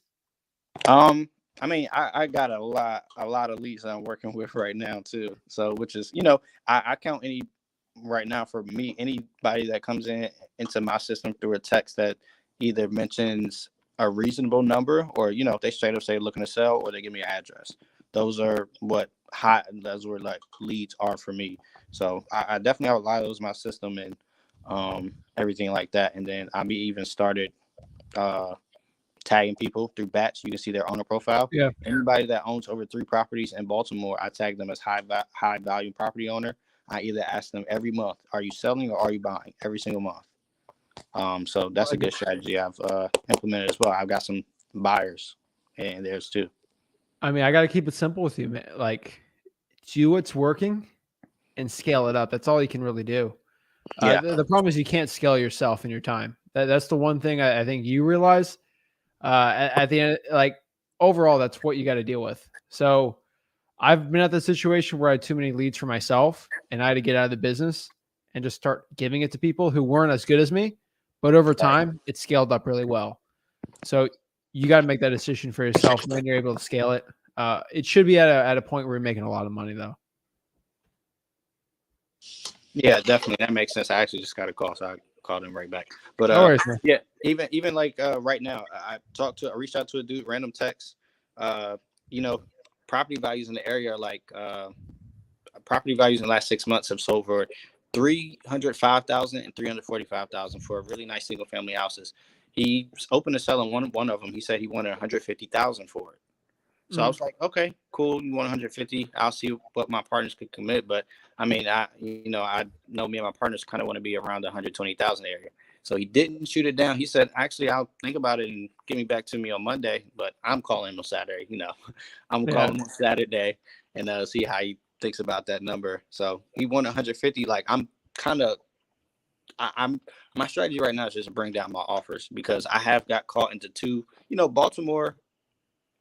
You're going to get caught into deals where you think you can move them. They sound great and you just can't. I've gotten caught into 2 deals like that. And told you, it happened to me. My offer system right now really is just like I'm doing a little bit of sight unseen just because I don't have I can't go see properties immediately. So like I'm kind of doing slightly sight unseen and I'll just, go look at do my inspection period and things like that as well. But I mean, I've got a property that's midway. He did half the construction on it and got it for $30,000, and I can't move it right now. So, yeah. So. All right. I mean, you got to see what's working. You got to see what's not working, and go after it. Okay. Yeah. So really, just double down on double down your strengths, triple down your strengths. That's my best key to scaling right now. Okay. The other thing I would do too is figure out what your largest deals are and reverse engineer how you got them. That's the best way I was able to double my income. not by doing more deals, by just doing more margins, because you have a job, right? You can actually make more money by doing the same amount of work. And I figured out the probates, basically some of the code violations, like certain type of list gave me the best results. And I try to go after those. So when I'm stuck dealing with these leads, at least these leads are going to give me more profit. Yeah, that's what I'm looking for too. Baltimore's weird. Like, you're not getting $75,000 deals like I am. No, It's a different market, but I got harder 10,000 sellers. is nice. Yeah, 10,000 is nice. So that's my biggest issue. So it's either deals and margins. Either you up the deals to make more money, or you up the margins, or you do both. You're getting a lot of deals and the margins are okay. My biggest thing I think for you is trying to figure out how you can up the margins. Right. Because right now I have like 4 properties under contract, and I just, closing on one of them. Another one I have right now, like I'm dealing with some sellers that tire landlords. They're looking to sell 6 properties in Baltimore. I was able to get one of them's turnkey. They were collecting $1,200-$1,300 a month in rent for it. It's literally right beside Baltimore Catholic High School on the east side of Baltimore, which is pretty solid. And I was able to get them under contract for 102 properties. And so I plan on just moving that for like 110 to somebody else who's looking for a turnkey to come in, do $5,000-$10,000 worth of cosmetic work, and immediately start collecting rent on it. So I like it. Yeah. So all right. Yeah, it's nice catching back up with you. And, definitely I want to also maybe incorporate you. I know you guys said creative finance stuff. I actually want to see if I can come up with a way where, if a cash offer doesn't work, also have a creative finance offer in my back pocket if it makes sense as well. Well, listen to what Rick's got to say about lease options. You can hold, like, the cool part about the creative finance, you don't even have to do the creative finance deal. You just wholesale the creative finance deal. It's just an option. I don't want to complicate it. I just want to add something to your arsenal, just to making a library of a playlist for you guys. But yeah, it'd be kind of cool tomorrow. So check it out. All right. Thanks. Have a good night. Have a great one. And then ask the questions. You guys have questions about what he says. We're here to help. So yeah, everybody keep have a great one, man. Thanks. Have a good one, bro. All right, guys. So this is Zach signing out. We'll see you. Rick will see you tomorrow. And I appreciate it. Go to freewholesaling.com and stay blessed.